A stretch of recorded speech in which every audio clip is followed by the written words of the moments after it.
ஹர ஹர மகாதேவா. என்னாடுடைய சிவனே போற்றி, எந்நாட்டவர்க்கும் இறைவா போற்றி போற்றி. திருச்சிற்றம்பலம்.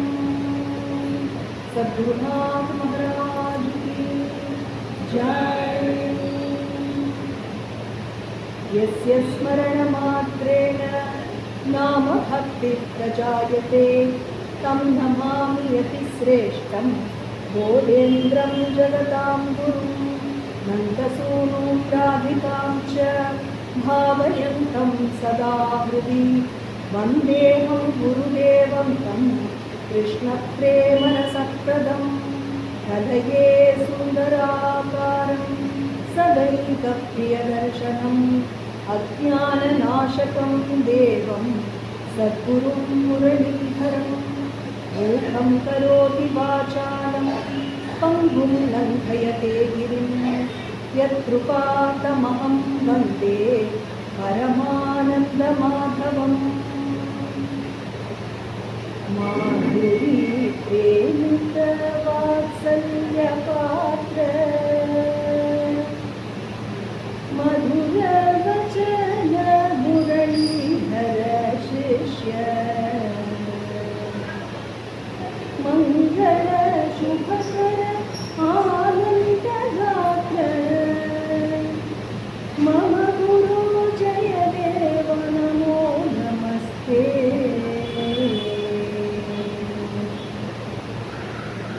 वागत्तादिव संपृक्तौ स्वागतप्रतिपत्तये जगदस्थितरौ वन्दे पार्वती परमेश्वरौ.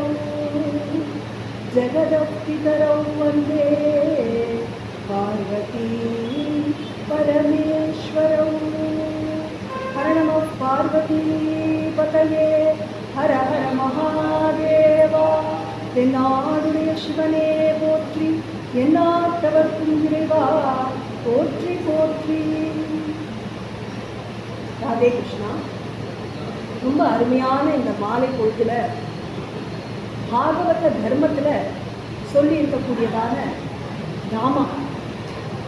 நாமாவை உச்சரிக்கிறது, பகவத் குணங்களை கேட்கறது, சாதுக்களை அண்டி இருக்கிறது, தெய்வங்கள்ல எந்த ஒரு பேதமும் பார்க்காம எல்லா தெய்வத்தினுடைய நாமத்தையும் கொண்டாடுறது, எல்லா தெய்வங்களையுமே ஸ்ரீமன் நாராயணனுடைய அம்சமாக பார்க்கிறது, ஸ்ரீமன் நாராயணனுடைய அங்கங்களாக எல்லா தேவதைகளும் இருக்கு அப்படிங்கிற அந்த ஒரு பாகவத தர்மத்தை நம்ம பெரியவா நமக்கு காட்டுறா.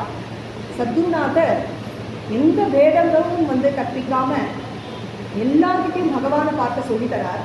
மேலும் எல்லாரையும் பகவன் நாமத்தை சொல்ல சொல்லி நம்ம நம்மளை ஈடுபடுத்துகிறார் பகவன் நாம சங்கீர்த்தனத்தில். ஏன்னா கலிக்கு உகந்ததான தர்மம் இந்த பகவன் நாம சங்கீர்த்தனம் ஒன்றுதான் அப்படிங்கிறதுல எள்ளளவும் சந்தேகம் இல்லை. பகவன் நாம கீர்த்தனத்தை விட்டா நமக்கு கதியே இல்லை அப்படிங்கிறது தான் நம்ம சத்குருநாதர் நமக்கு சொல்லக்கூடியதான ஒரு அருமையான ஒரு போதனை. வேறு எதையுமே அவர் நமக்கு துணை சேர்க்கல. நாம ஒன்று போதும் கலியில. ஏன்னா கலி கலுஷிதமாக இருக்கு. மக்களுக்கு அவ்வளவு கஷ்டங்களுக்கு நடுவில் மற்ற தர்மங்களெல்லாம் பின்பற்றுறது அப்படிங்கிறது கடினமாக இருக்கக்கூடிய சமயத்தில் நாம ஒன்றே போதும் அப்படின்னு சத்குருநாதர் சொல்கிறார். ஏன்னா ஸ்ரீ அண்ணா நம்ம பரம குருநாதர் தன்னுடைய பாகவத தர்ம சாரம் அப்படிங்கிற ஒரு கிரந்தத்தில் சொல்கிறார், சாது சங்கம் சேர்ந்து தூய நற்கதைகள் கேட்டலும் சோர்விலாது ராமநாமம் சொல்லி இன்பம் எய்தலும் போது கொண்டு மாயன்பாத போற்றி பூசை செய்தலும் வேதநூல் விதித்து சொல்லும் நல்ல பக்தி சாதனம் அப்படின்னு சொல்றார். இதுல பகவன் நாமா சொல்றது, சாது சங்கத்தில் இருந்துட்டு பகவானுடைய கதைகளை கேட்கிறது, எப்போதும் பகவானுடைய லீலைகளையே கேட்டுக்கொண்டிருக்கிறது, அது மட்டும் இல்லை பகவானுடைய பாதத்தில் அர்ச்சிக்கிறது அப்படிங்கிற இந்த 3 விஷயம்தான் நமக்கு பக்தி சாதனம் அப்படின்னு சொல்லிட்டார். அதனால நமக்கு முடிஞ்ச பூஜைகளை பண்ணிட்டு பகவன் நாமத்தை சொல்லிட்டு எந்த காரியங்கள் பண்ணினாலும் அந்த காரியங்களில் இருக்கக்கூடிய லோகங்கள் எல்லாம் நீங்கிறதுக்கு பகவன் நாமம் தான் சாதனம். பகவன் நாமம் இருந்துட்டோ அப்படின்னு சொன்னால் நம்ம பண்ணக்கூடிய எல்லா காரியங்களும் நிறைவாக பூரணமாக ஆயிடுது. அப்படிங்கிறதுனால சத்குருநாதர் சொல்லக்கூடிய நாமம் அப்படிங்கிற நாமத்தை சொல்லக்கூடிய சத்சங்கம் நமக்கு லഭിச்சிருக்கு. அழகாக இன்னைக்கு சத்குருநாதனுடைய கிருபையினால ஆடல்வல்லான் அப்படின்னு சொல்லக்கூடிய நடராஜ பெருமான் அவர்களுடைய ஆடல் அவர் பெருமையாக பண்ணக்கூடிய பிரசித்தமான 5 நாட்டியங்கள் சபைகள் அப்படின்னு சொல்கிறோம். பஞ்ச சபைகள் அப்படின்னு. அந்த பஞ்ச சபைகளில் நடராஜ பெருமான் பண்ணிய நாட்டியங்களை குறித்து நாம் ஸ்மரிக்கணும் அப்படிங்கிற பகவானுடைய கட்டளையினால இன்னைக்கு நாம் கூடியிருக்கோம். சத்குருநாதர் நமக்கு பகவத்கீதையில் என்ன சொல்கிறார் அப்படின்னா, வழிபாடு அப்படிங்கிற முறைகள்லேயே பரபிரம்மத்தை வழிபடுறது ஒரு முறை, அப்புறம் அர்ச்சையை வழிபடுறது அப்படிங்கிறது ஒரு முறை. அர்ஜுனன் பகவானை பார்த்து கேட்கிறான், ஏவம் சததயுக்தாயே பக்தாஸ்வாம் பரியுபாசதே ஏ சாவ்யக்ஷரமவ்யக்தம் தேஷாம் கே யோகவித்தமாக. அப்படி பரபிரம்மத்தை நோக்கி பண்ணக்கூடிய உபாசனை பண்ணுறவா இருக்கா. மேலும் பகவான் கிட்ட ஒரு அச்சாரூபமாக இருக்கக்கூடிய பகவானோ இல்லை விபவாவதாரம் எடுத்த பகவான் கிட்டையோ பக்தி பண்ணுறது அப்படிங்கிற ஒரு மார்க்கம் இருக்குது, பக்தி மார்க்கம் இருக்குது. அப்படி இந்த 2 மார்க்கத்தை பின்பற்ற வாழ யார் முக்தி உடையவர்கள், யார் ரொம்ப ஸ்மார்ட், எந்த வழி தகுந்த வழி அப்படின்னு அர்ஜுனன் கேட்க பகவான் சொல்றார், ஸ்ரீ பகவானுவாச்ச மய்யாவேஷ்ய மனோ ஏமா நித்யயுக்தா உபாசதே ஸ்ரத்தயா பரயோபேதாஹ தே மே யுக்ததமாமதாஹ. பகவான் சொல்றார், 2 பேரும் என்னதான் அடைய போறா, ஆனால் ஸ்ரத்தையா என்ன பக்தி மார்க்கத்தில் உபாசனை பண்ணுறாளே அவள் யுக்த தமர்கள். எல்லாருமே ஸ்மார்ட் தான், ஆனால் ரொம்பவே ஸ்மார்ட்டான ஒரு வழி பக்தி மார்க்கம் தான் அப்படின்னு பகவான் சொல்லி கொடுக்குறாரு. அதனால் பரபிரம்மமாக இருக்கக்கூடிய அந்த தத்துவத்தை நாம் புரிஞ்சுக்கிறதுங்கிறது கஷ்டம். அதுக்கு நாமம் கிடையாது, ரூபம் கிடையாது, எந்த ஒரு அவயவங்களும் கிடையாது. அப்படிங்கும்போது நமக்கு அதுக்கு அருகதை இல்லை. அதனால தான் பகவான் நமக்கு சுலபமான ஒரு மார்க்கத்தை காட்டுறான், பக்தி மார்க்கத்தை. அப்போ அந்த எந்த ஒரு பரபிரம்மம் எந்த சங்கல்பமும் இல்லாமல் இருக்கோ அந்த பரபிரம்மம் லோகத்தில் நிலைகள் பண்ணணும் அப்படின்னு சங்கல்பிச்சுடுதோ அப்படின்னு சொன்னால் தன்னை பரமேஸ்வரனாக வெளிப்படுத்திக்கிறது. தன்னுடைய சக்தியான மாயா சக்தியை பராசக்தியாக வெளிப்படுத்துறது. அதுலேருந்து எல்லா வெளிப்படையாக இந்த உலகம் தோன்றுறது, பிரபஞ்சங்கள் எல்லாம் தோன்றுறது அவர்கிட்ட இருந்து தான். எல்லாத்துக்குள்ளேயும் பரமாத்மாவாக அவரே இருந்துட்டு சகல லீலைகளும் பண்ணியிருக்கார். இப்போது பரபிரமமாக இருக்கிறது ஒரு ஸ்திதி, அதுக்கப்புறமா பரமேஸ்வரன் அப்படின்னு ஒரு ரூபம். கைலாயத்தில் பிரசித்தமாக தட்சிணாமூர்த்தி அப்படின்னு ஒரு ரூபம் உண்டு. தட்சிணாமூர்த்தி அழகாக ஒரு ஆலமரத்தின் அடியில் அமர்ந்துட்டு தன்னுடைய சிஷ்யாளான சனகாதிகளுக்கு உபதேசம் பண்ணுறார். எப்படி உபதேசம் பண்ணுறார் அப்படின்னா, சின்முத்திரையை தாங்கிட்டு மௌனத்தினாலேயே உபதேசம் பண்ணுறாராம். மௌனத்தினாலேயே அவர் உபதேசம் பண்ண அந்த சச்சிதானந்த ஸ்வரூபமானது அதை தான் நம்ம தியானிக்க வேண்டியது அப்படின்னு அவர் சொல்லக்கூடிய உபதேசமானது அந்த சிஷ்யர்களால் அது ஏற்கக்கூடியதாக இருக்குது. அப்பேற்பட்ட சிஷ்யர்கள் அப்படி மௌனத்தில் வீற்றிருக்கக்கூடிய தட்சிணாமூர்த்தி ஸ்வரூபம் ஒன்று கைலாசத்தில். அதே தட்சிணாமூர்த்தி பார்த்தா உலகத்தில் பாஷண்ட மதங்கள்லாம் மண்டி போயிடுது. அப்படி இருக்கக்கூடிய காலத்தில் உலகத்தில் நாம் இறங்கி வர வேண்டிய காலம் வந்துடுது. ஏன்னா இந்த பாஷண்ட மதங்களை எல்லாம் நிகிரகம் பண்ணி நல்ல வேத மார்க்கத்தை ஸ்தாபிக்கணும் அப்படிங்கிறதுனால வேத மார்க்கம் இல்லாமல் போயிடலை. ஆனால் அது யுத்தமாக போன காலத்தில் இவர் அவதாரம் எடுத்து வரணும் அப்படின்னு முடிவு பண்ணிட்டு எவர் ஒருவர் கபர்தியாக, அதாவது ஜடாகாரங்கள் தாங்கியவராக தட்சிணாமூர்த்தி ஸ்வரூபத்தில் கைலாசத்தில் இருந்தாரோ அவர் தன்னுடைய மௌனத்தை விடுத்து யத்வா மௌனம் வட்டவிட்டப்பினோ பீஷ்மர் அவர் கீழே பூமியில் இறங்கி வராராம். எதற்காக வரார் அப்படின்னு சொன்னால் இந்த மக்களுக்காக நல்வழிப்படுத்துறதுக்காக, இவாளை நன்னெறிப்படுத்துறதுக்காக வந்தார் அப்படின்னு ஆதிசங்கராக அவதாரம் எடுத்து வந்தார். ஆதிசங்கராக வந்தவர் யுக்தகேஷனாக வந்தார், அதாவது மொட்டத்தலையனாக வந்தார் அப்படின்னு சொல்லப்படுகிறது. சங்கரருக்கே யுக்தகேஷன் அப்படிங்கிற ஒரு நாமமும் உண்டு அப்படின்னு சொல்லப்படுகிறது. பேர்பட்ட சங்கரோதி இது சங்கரா, நமக்கு மங்களங்கள் பண்ணணும் அப்படிங்கிறதுக்காகவே சம்பு இந்த உலகத்தில் இறங்கி வந்தார். இன்று பரியந்தம் நடமாடிட்டு இருக்கார். எந்த சங்கராச்சாரியார் இப்போ நமக்கு பக்கத்தில் இருக்காரோ அவர் அதே ஆதிசங்கரனுடைய ரூபம் அப்படின்னு இன்றளவும் மகான்கள் வந்து நடமாடிட்டு இருக்கக்கூடிய அழகான ஒரு பிரதேசமாக நம்மளுடைய பாரத தேசம் திகழறது. இங்கே மேலும் சிவபெருமானே இறங்கி வந்து 64 திருவிளையாடல்கள் புரிந்தார் திரியம்பதியில் அப்படிங்கிறது பிரசித்தம். அப்படி பெருமாள் நமக்காக கருணை கூர்ந்து இறங்கி வந்து இப்படி லீலைகள்லாம் பண்ணிட்டு இருக்கார். அப்படி பண்ணக்கூடிய சமயத்தில் நமக்கு பொதுவாக பார்த்தோம் அப்படின்னு சொன்னால் கோவில்களில் சிவபெருமானுடைய வழிபாடு முறைகள் அப்படின்னு பார்த்தோம்னா லிங்க வழிபாடு அப்படிங்கிறது ரொம்ப புராண காலத்தில் வந்து இருந்துட்டு வந்துருக்கு. லிங்கம் அப்படிங்கிறது வந்து நம்ம சொன்ன ஒரு ரூபமும் அரூபமும் சேர்ந்ததான ஒரு வழிபாடு. மேலும் சிவபெருமானும் பார்வதி தேவியும் சேர்ந்து இருக்கக்கூடியதான ஒரு அழகான ஒரு உருவமாக கருதப்பட்டது. வானமே வந்து சிவபெருமானாகவும் அப்பனாகவும், கீழே இருக்கக்கூடிய ஆவுடையார் வந்து தாயாராகவும் அம்பாளாகவும் பராசக்தியாகவும் கருதப்பட்டது. வானம் வந்து ஆகாசத்துக்கு நிகராக சொல்லப்பட்டது. அதனால் வளைந்து அழகாக பெருசாக திகழறது. ஆகாசம் எப்படி நமக்கு வந்து எல்லாவற்றையும் பொழிந்து அருளை பொழிந்து நம்மளை வாழ வைக்கிறதோ அதுபோல அப்பன் இருக்கார். அதுபோல ஆவுடையார் எப்படி வந்து தட்டையாக பூமி பரப்ப போல இருக்கிறதுனால அது வந்து அம்பாள் ஸ்வரூபமாக சொல்லப்படுறது. ஆவுடையார், கீழே இருக்கக்கூடிய ஆவுடையார் அம்பாள் நமக்கு பூமி தாய் எப்படி வந்து சஸ்யசாலினி அப்படின்னு சொல்லி எல்லா காய் கனி வகைகள் எல்லாத்தையும் நமக்கு வந்து கொழிக்க செய்து நம்மளை போஷிக்கிறாளோ அதுபோல் நம்மளை வந்து அப்படி வந்து போஷிக்கிறா பூமி தாய். அப்படி லிங்கம் அப்படிங்கிறது நமக்கு அம்மையப்பராக காட்சி கொடுக்கிறது அப்படின்னு சொல்லப்படுறது. அதுபோல் மும்மூர்த்திகளும் சேர்ந்த ஒரு உருவமாக லிங்க வழிபாடு சொல்லப்படுறது. லிங்க வழிபாடு, லிங்கம் அப்படின்னா ஒரு குறியீடு, ஒரு சின்னம் அப்படின்னு சொல்லலாம். பாகவதத்திலேயே கூட அம்பரீஷ சக்கரவர்த்தி எப்படி பூஜை பண்ணினார் அப்படின்னு சொன்னால் முகுந்த லிங்காலய தர்ஷனே திருஷௌ அப்படின்னு ஒரு பதம் சொல்கிறாங்க.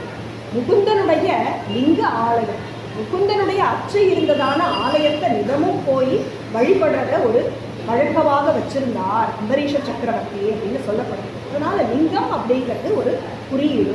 லிங்க வழிபாடு ரொம்ப பிரசித்தம் சிவபெருமானுக்கு. மேலும் பார்த்தா தட்சிணாமூர்த்தி ஸ்வரூபமாக எல்லா கோவில்கள்லையும் எழுந்தருளியிருக்கார். அப்புறமா சோமாஸ்கந்தர் அப்படிங்கிற ஒரு மூர்த்தி உண்டு. சோமாஸ்கந்தர் அப்படிங்கிறவர் சிவனும் பார்வதியும் நடுவில் சுப்பிரமணியரை வந்து அமர வச்சுண்டு இருக்கக்கூடிய அழகான ஒரு ரூபம். மேலும் நமக்கு பஞ்சமூர்த்தி புறப்பாடு ஆகும்போது நீங்கள் பார்த்தேன் அப்படின்னு சொன்னால் உற்சவராக இருக்கக்கூடிய சிவபெருமான் முக்கால் பாகம் வந்து வீராசனத்தில் அமர்ந்து அழகாக பவனி வரக்கூடிய காட்சியை நம்ம பார்க்கிறோம். அப்படி உற்சவ மூர்த்திகளாக கல்யாண சுந்தரராகலாம் இருக்கார். எல்லாத்தையும் காட்டிலும் ஒரு அழகான ஒரு ரூபம் உண்டு. அவர் யாரு அப்படின்னு சொன்னால் சிவபெருமானே ஆடல் வல்லானாக நடராஜ மூர்த்தியாக எழுந்துள்ளி இருக்கக்கூடிய ஒரு ரூபம். இந்த ரூபமானது எல்லா கோவில்கள்லையும் கண்டிப்பாக நடராஜருக்கு, சிவன் கோவில்களில் நடராஜருக்குன்னு ஒரு சன்னதி உண்டு. நடராஜரும் சிவகாம சுந்தரியும் வந்து அருள்பாலிக்காத சிவன் கோவிலே கிடையாது அப்படின்னு சொல்ல முடியும். அப்படிப்பட்ட அழகான அந்த நடராஜனுடைய அந்த ஆடல், அதுக்கு வந்து ஏதாவது ஈடு உண்டா அந்த உலகத்தில் அப்படிங்கும்போது அழகாக சொல்கிறார். ஆனந்த தாண்டவமூர்த்திக்கு ஆரே நிகராக, ஆனந்த தாண்டவமூர்த்திக்கு ஆரே நிகராக இல்லை. ஆனந்த தாண்டவமூர்த்திக்கு ஆரே நிகராக தூக்கிய பாதம் பிரபஞ்சத்தின் மையம் தாண்டவம் அதிகாரம் இல்லை. தாண்டவம் அதிகாரம் தூக்கிய பாதம் பிரபஞ்சத்தின் மையம் தாண்டவம் அதிகாரம் இல்லை. தாண்டவம் அதிகாரம்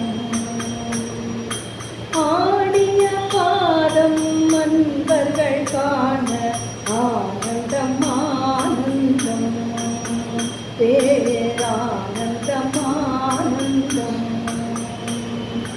பொன்னாரேனியன் பொற்றவை தன்னிலே புரியும் நாட்டியம்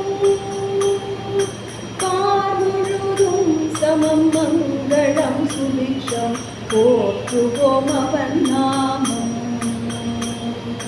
பொன்னாரேனியன் பொற்றவை தன்னிலே புரியும் நாட்டியம்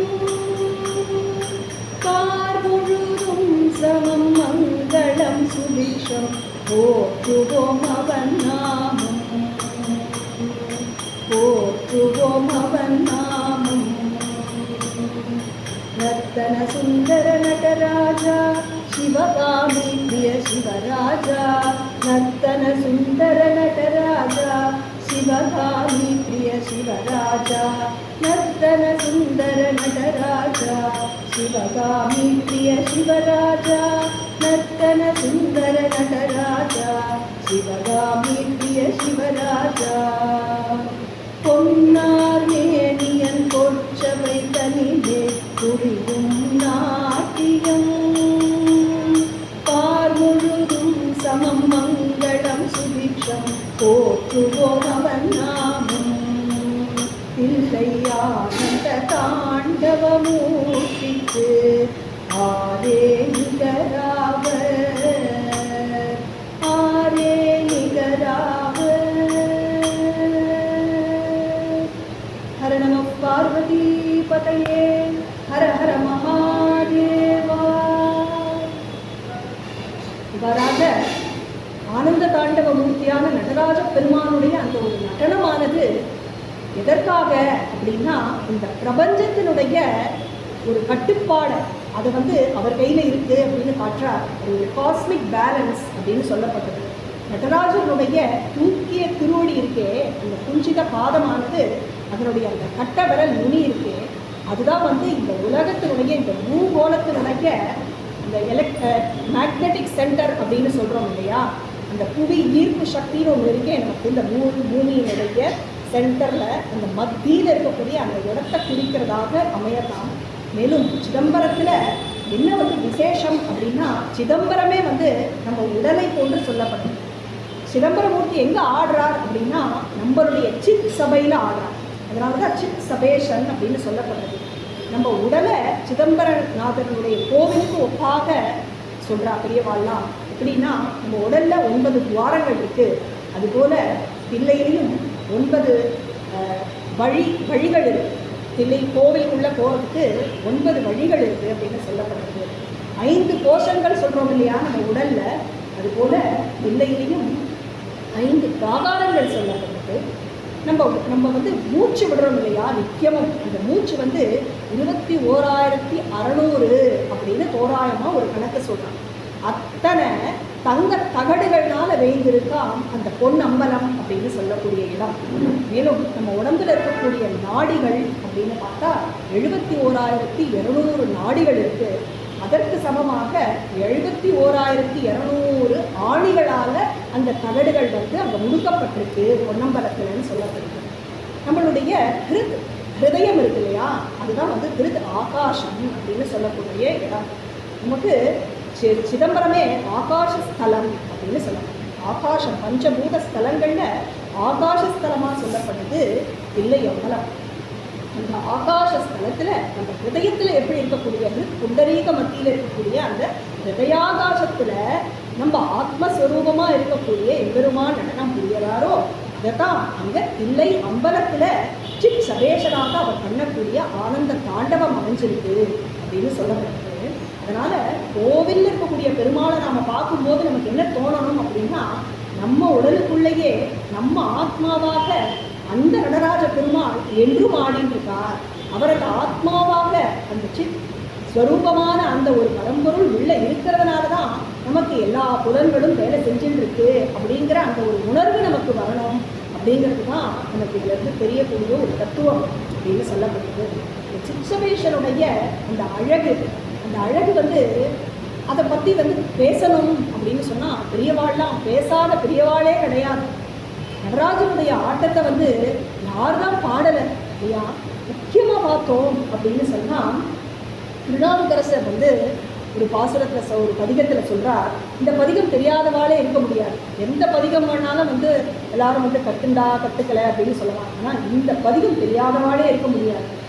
புனித்த முழுவதும் கோப்பை செவ்வாயில் புனில் சிரிக்கும் பனித்த சடையும் பவழம் போல் பால் வெண்ணீரும் நிமித்தமுடன் எடுத்த பொற்பாதம் காண பெற்றார் மனித பிறவியும் வேண்டுவதே மாநிலத்தே.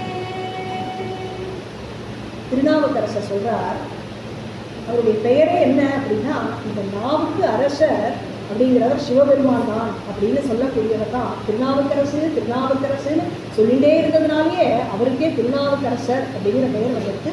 அப்பர் பெருமான் அப்படின்னு போற்றப்படுகிறவர் மாகீசர் அப்படின்னு பெயர் அவருக்கு. அப்பேற்பட்ட திருநாவுக்கரசர் சொல்றார், அந்த ஆனந்த தாண்டவ மூர்த்தியுடைய அழகை வர்ணிக்கிறார். புனித்த புருவமும் அப்படிங்கிறார். இந்த புருவம் எப்படி இருக்கு அப்படின்னா அழகாக வளைந்து இருக்கும். எப்படி வந்து இந்த டான்சர்ஸ்க்கே வந்து அந்த புருவம் வந்து அழகாக வரைஞ்சிருப்பான். ஆனால் இவருக்கு வரையில, இவருக்கு நேச்சுரலாகவே அவ்வளவு அழகாக அமைஞ்சிருப்பான். புனித்த புருவமும் கொவ்வை செவ்வாயும் அப்படின்னு சொல்கிறார். அப்படி கொஞ்சி நடராஜனை வந்து அனுபவிக்கிறார். அவருடைய திருவாய் எப்படி இருக்கு அப்படின்னு சொன்னால், திரு அதரங்கள் கொவ்வை பழம் போல இருக்கும். நம்ம கிருஷ்ணனை தானே அப்படி வந்து கொஞ்சி பார்த்துருக்கோம், கேட்டிருக்கோம். கொவ்வை செவ்வாயா இருக்காம் அவருக்கு. கொவ்வை செவ்வாயில அழகா ஒரு குமிழ் போன்ற சிரிப்பான். அந்த குமிழ் அப்படின்னா என்ன அப்படின்னா, ஒரு சின்னதாக பூத்திருக்கக்கூடிய ஒரு புல் சிரிப்பு தான். ஆனால் அது எப்படி இருக்கு அப்படின்னா, எல்லாத்தையும் மறக்கடிச்சு பண்ணிட்டு இருக்கு, நம்மளை அப்படியே மோகிக்க பண்ணிடுறது. அந்த செவ்வாயில் இருக்கக்கூடியதான அழகான அந்த குமிழ் சிரிப்பு. பனித்த சடை அப்படிங்கிறார். அவருடைய ஜகாபாரமே என்ன அப்படின்னா இமாலய பருவத்தம். அதனால பனித்த சடையும், அதில் வந்து கங்கை அப்படியே புரண்டு அழகானந்தான் அப்படின்னு அவருடைய ஜகாபாரங்களை ஆனந்தப்படுத்திட்டு போகிறதுனாலேயே அழக பாரங்களை அவளுக்கு வந்து அழகானந்தா அப்படின்னு பெயர். அப்பேற்பட்ட பனித்த சடை உடையவராக இருக்கார். மேனியோ எப்படி இருக்கு அப்படின்னா பவளம் போல் மேனி அப்படின்னு சொல்றார்.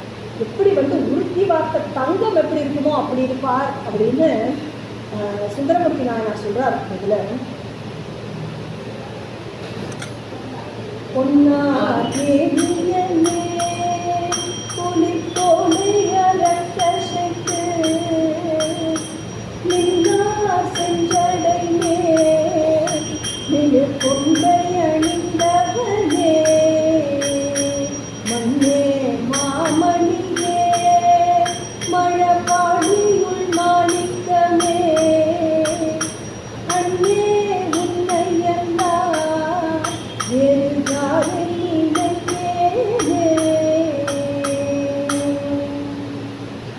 சொல்லும்போது பொன்னார் மேனியனேன்னு சொல்கிறார்.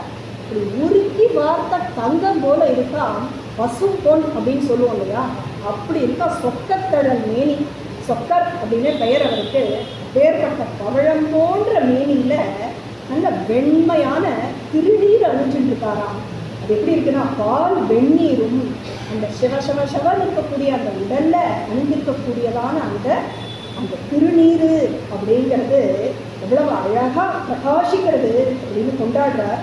அப்படி இருக்கக்கூடிய அந்த நடராஜ பெருமான் தன்னுடைய தூக்கிய திருவடியை சொல்றார்.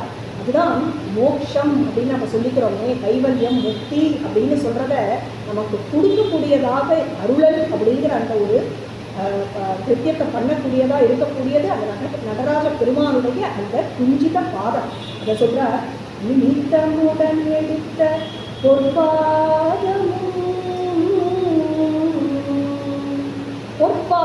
அப்படின்னு சொல்லிட்டார். அந்த பாதத்தை அப்படி அதை தூக்கி எடுத்து வச்சுருக்கக்கூடிய அழகு, அதை காண பெற்றால் மனித பிறவியும் வேண்டுவதே இம்மாநிலத்திலே அப்படின்னு சொல்றார்.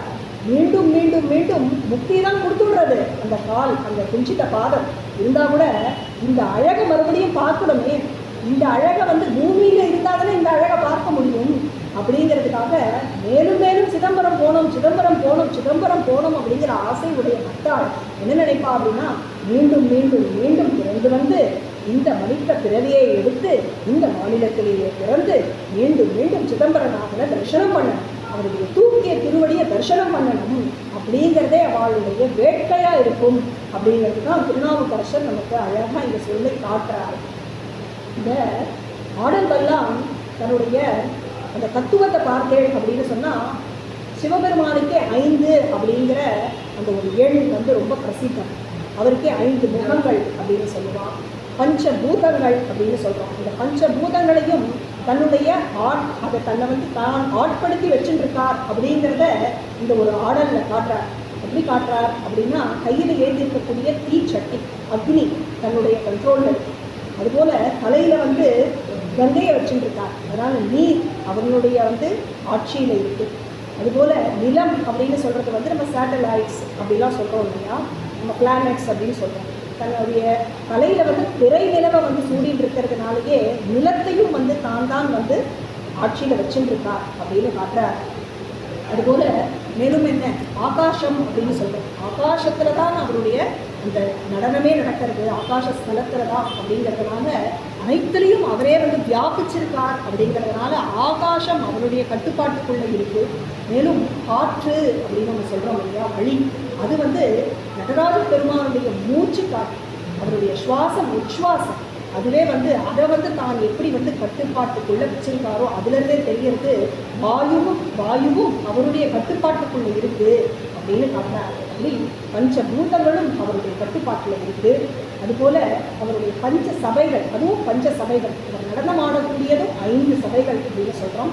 பொன்னம்பலம், வெள்ளி அம்பலம், ரத்ன அம்பலம், தாமிர அம்பலம், மேலும் வந்து சித்திரம்பலம் அப்படின்னு 5 சபைகளில் நாட்டியம் பண்ணுறார் நம்ம அழகாக.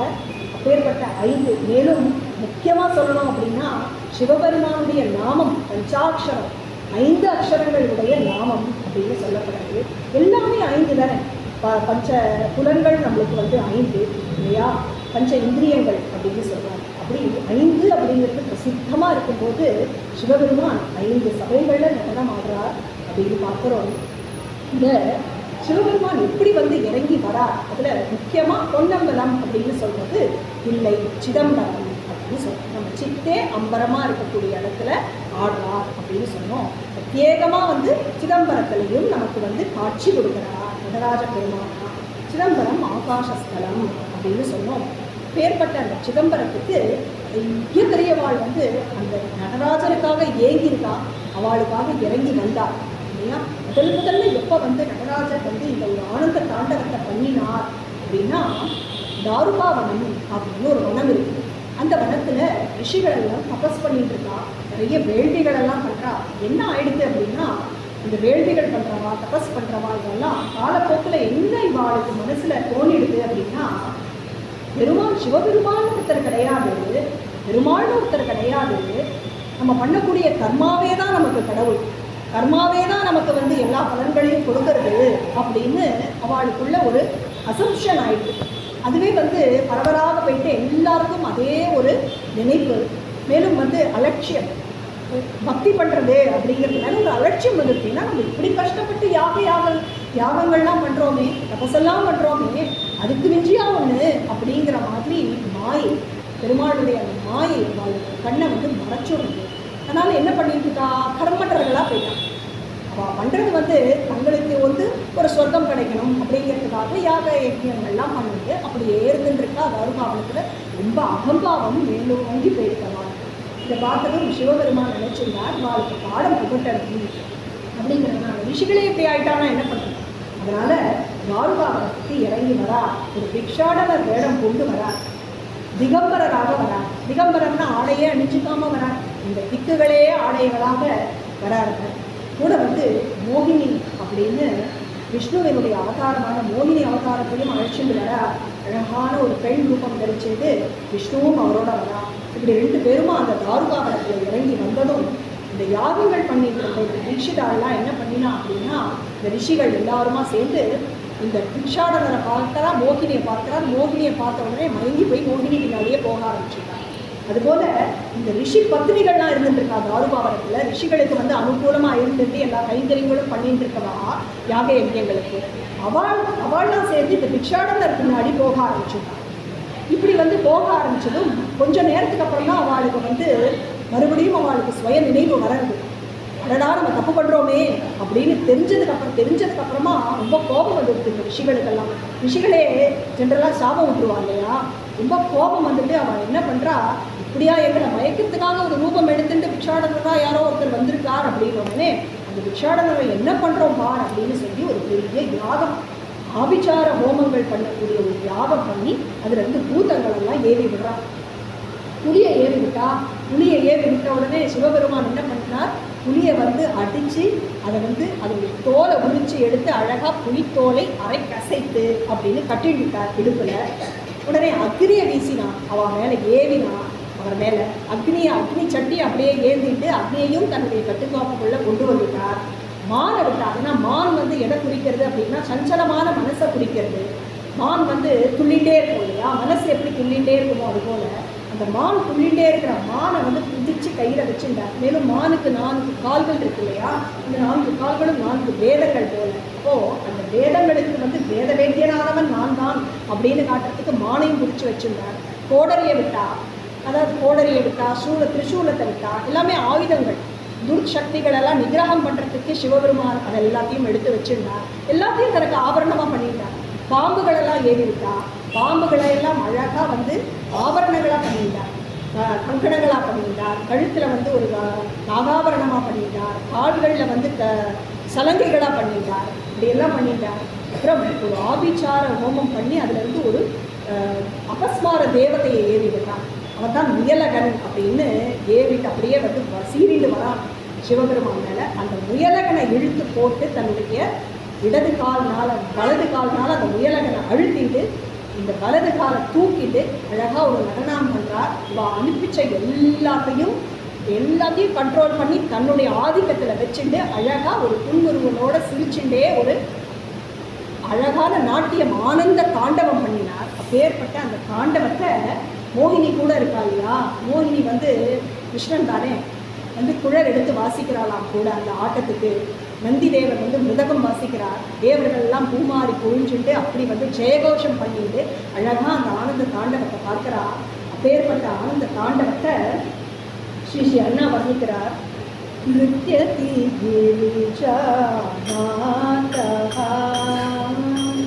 சானந்தம் நடன குதூகல குஞ்சித பாதஹ நிருத்யதி நாதஹ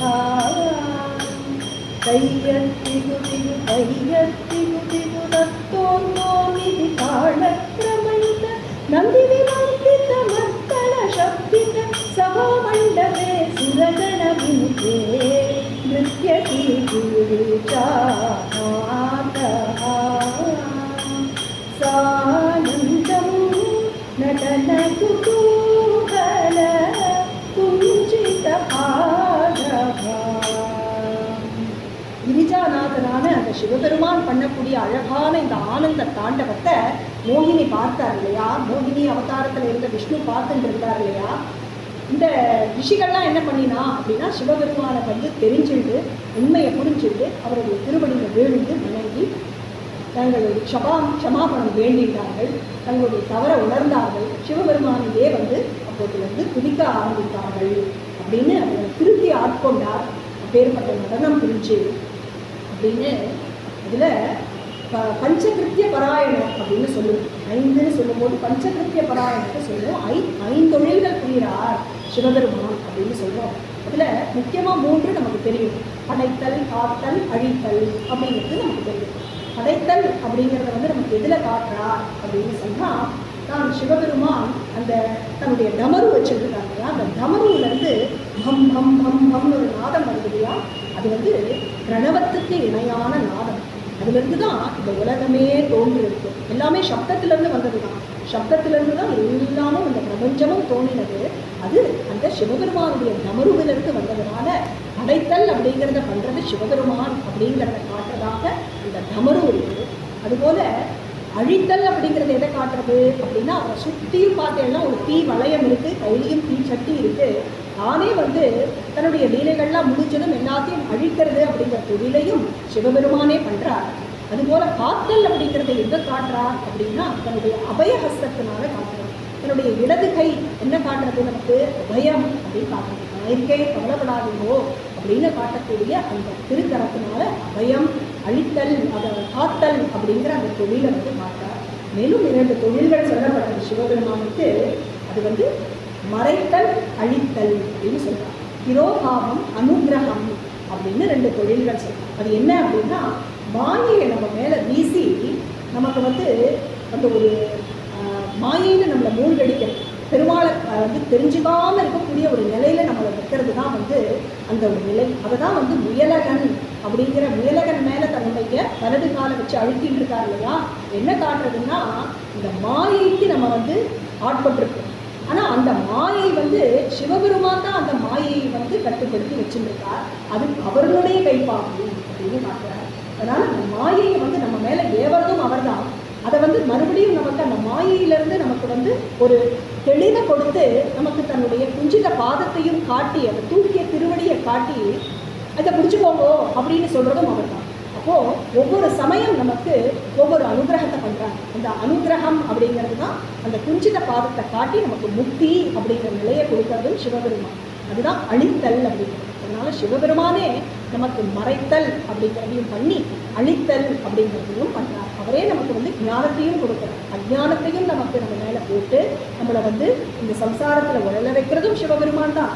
அப்போது நமக்கு எப்போ இதுலேருந்து நம்ம வெளிப்படணும் அப்படின்னு நினைக்கிறாரோ அப்படின்னு கையை தூக்கி நம்மளை இதுலேருந்து கரையேற்றுறதும் சிவபெருமான் தான் அப்படிங்கிற அந்த 5 பஞ்ச கிருத்தியங்களை பண்ணுறார் அப்படிங்கிறதும் இந்த நடராஜமூர்த்தியினுடைய ரூபத்திலேயே நமக்கு காட்டார் இந்த தத்துவத்தை அப்படிங்கிறது பிரசித்தம் இல்லை.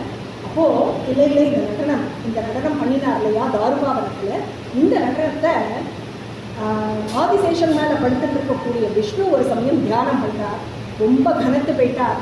அப்போது ஆதிசேஷன் கேட்டாராம், என்ன ஆச்சு பெருமாளே அப்படின்னு கேட்டதும் இந்த தாருகாவன நிகழ்ச்சியை நான் நினைவு கொடுத்து சொல்கிறாங்க. பேர்பட்ட ஆனந்த தாண்டவத்தை பார்த்துட்டு இருந்தேன் அப்படின்னதும் ஆதிசேஷன் நானும் அதை ஆசைப்படுறேன் அப்படின்னு சொன்னதும், நீ பூலோகத்துக்கு போய் தில்லையில் அங்கே போய் தபஸ் பண்ண, அதற்காக நடராஜ பெருமான் உனக்கும் அனுகிரகம் பண்ணுவார், இந்த காட்சியை கொடுப்பார் அப்படின்னு சொன்னதும் ஆதிசேஷன் தான் பதஞ்சலி முனிவராக பூலோகத்தில் வரார். பாதி உடல் பாம்பாகவும் பாதி உடல் மனிதனாக ஒரு ரூபம் எடுத்துட்டு வரார்.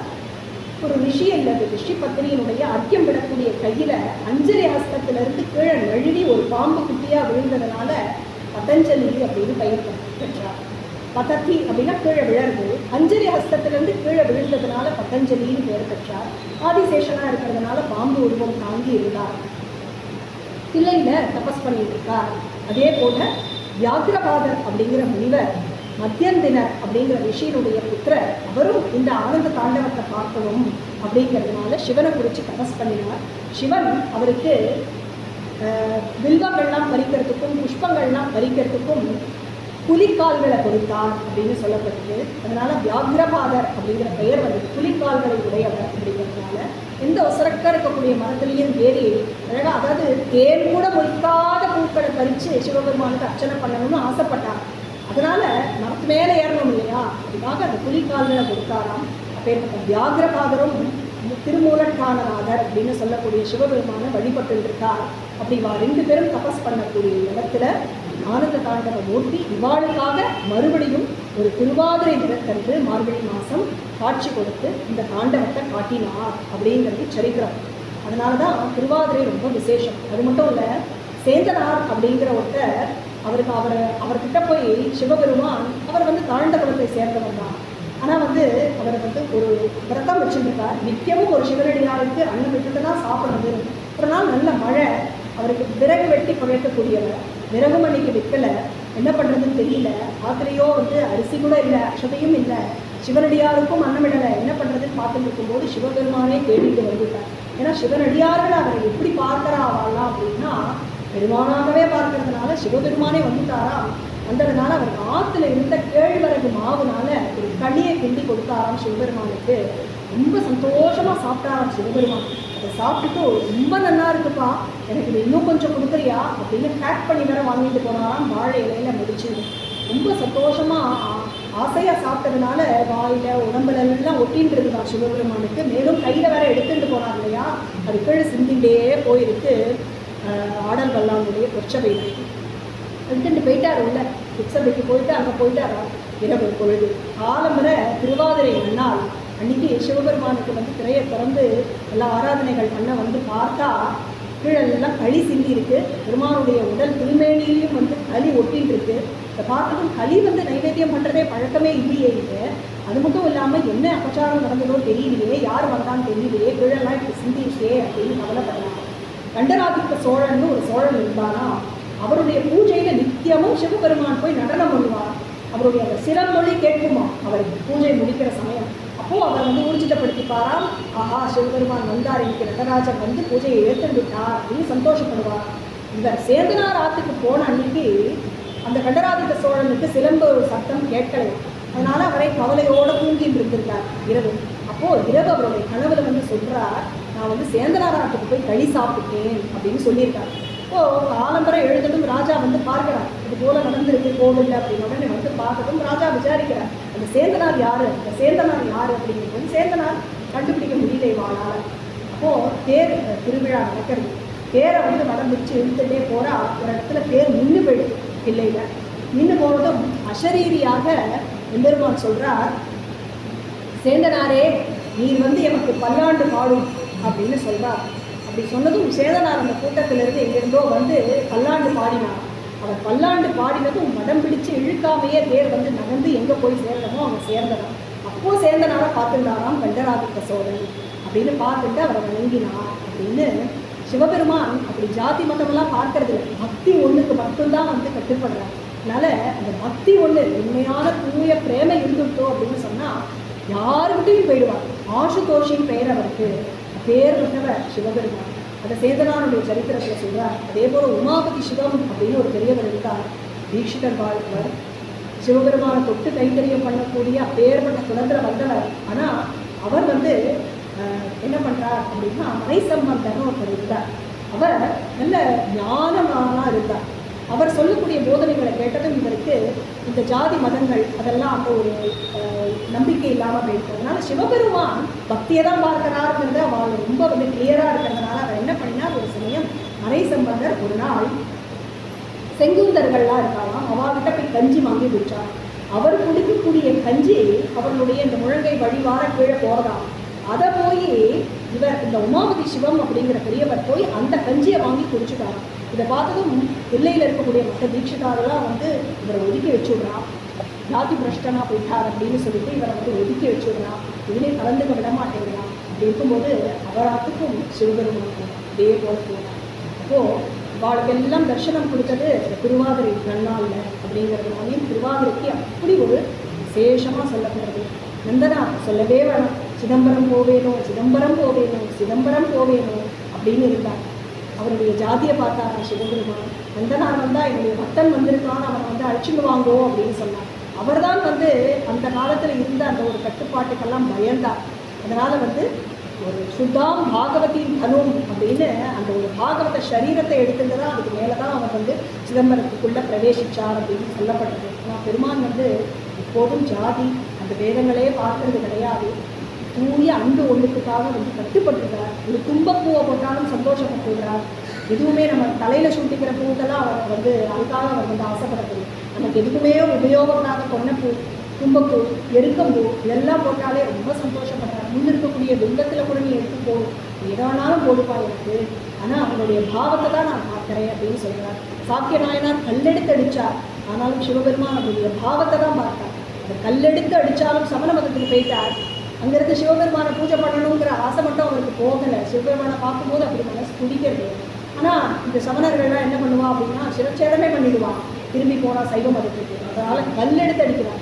ஆனால் ஒவ்வொரு கல் அடிக்கும் போதும் நமசிவாய நமசிவாய நமசிவாயன்னு சொல்லி அடிக்கிறார். அதை தான் பார்த்தார் சிவபெருமான் அப்படின்னு சொல்லப்படுறது. பேர்பட்ட ஒரு பரம பக்திமான் அப்படின்னு சொல்லலாம். அவரை போன்ற ஒரு கருணாமூர்த்தியை நம்ம பார்க்கவே முடியாது. அப்படி இல்லைங்க, ஏற்பட்ட அழகான நடனம் புரிகிறார் சிவபெருமான் அப்படின்னு பார்க்குறோம். இது தில்லை பொன்னம்பலம் அப்படின்னு சொல்லக்கூடிய அம்பலம். அடுத்ததாக இதுபோல் இந்த தில்லை அம்பலத்தில் வந்து நமக்கு பதஞ்சலிக்காகவும் வியாகிரபாதருக்காகவும் வந்து இறங்கி வந்து அந்த ஆடலை புரிந்தார் அப்படின்னு பார்க்கணும். அடுத்ததாக மதுரையம்பதி அப்படின்னு சொல்லக்கூடிய வெள்ளி அம்பலம் அப்படின்னு சொல்கிறோம்.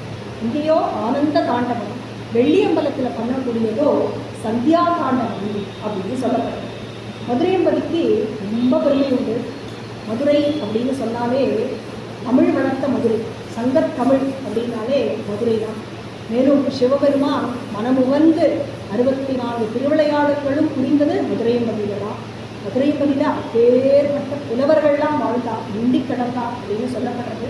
எல்லாத்துக்கும் மேலே மீனாட்சி சுந்தரேஸ்வரர் அப்படின்னு மீனாட்சியை திருமணம் பண்ணிக்கிறதுக்காக கைலாயத்திலிருந்து சுந்தரேஸ்வரர் பெருமாளே இறங்கி வந்து இந்த திருக்கல்யாணம் பண்ணிட்டார் அப்படிங்கிற ஒரு பிரசித்தி பெற்ற ஸ்தலம் இல்லையா.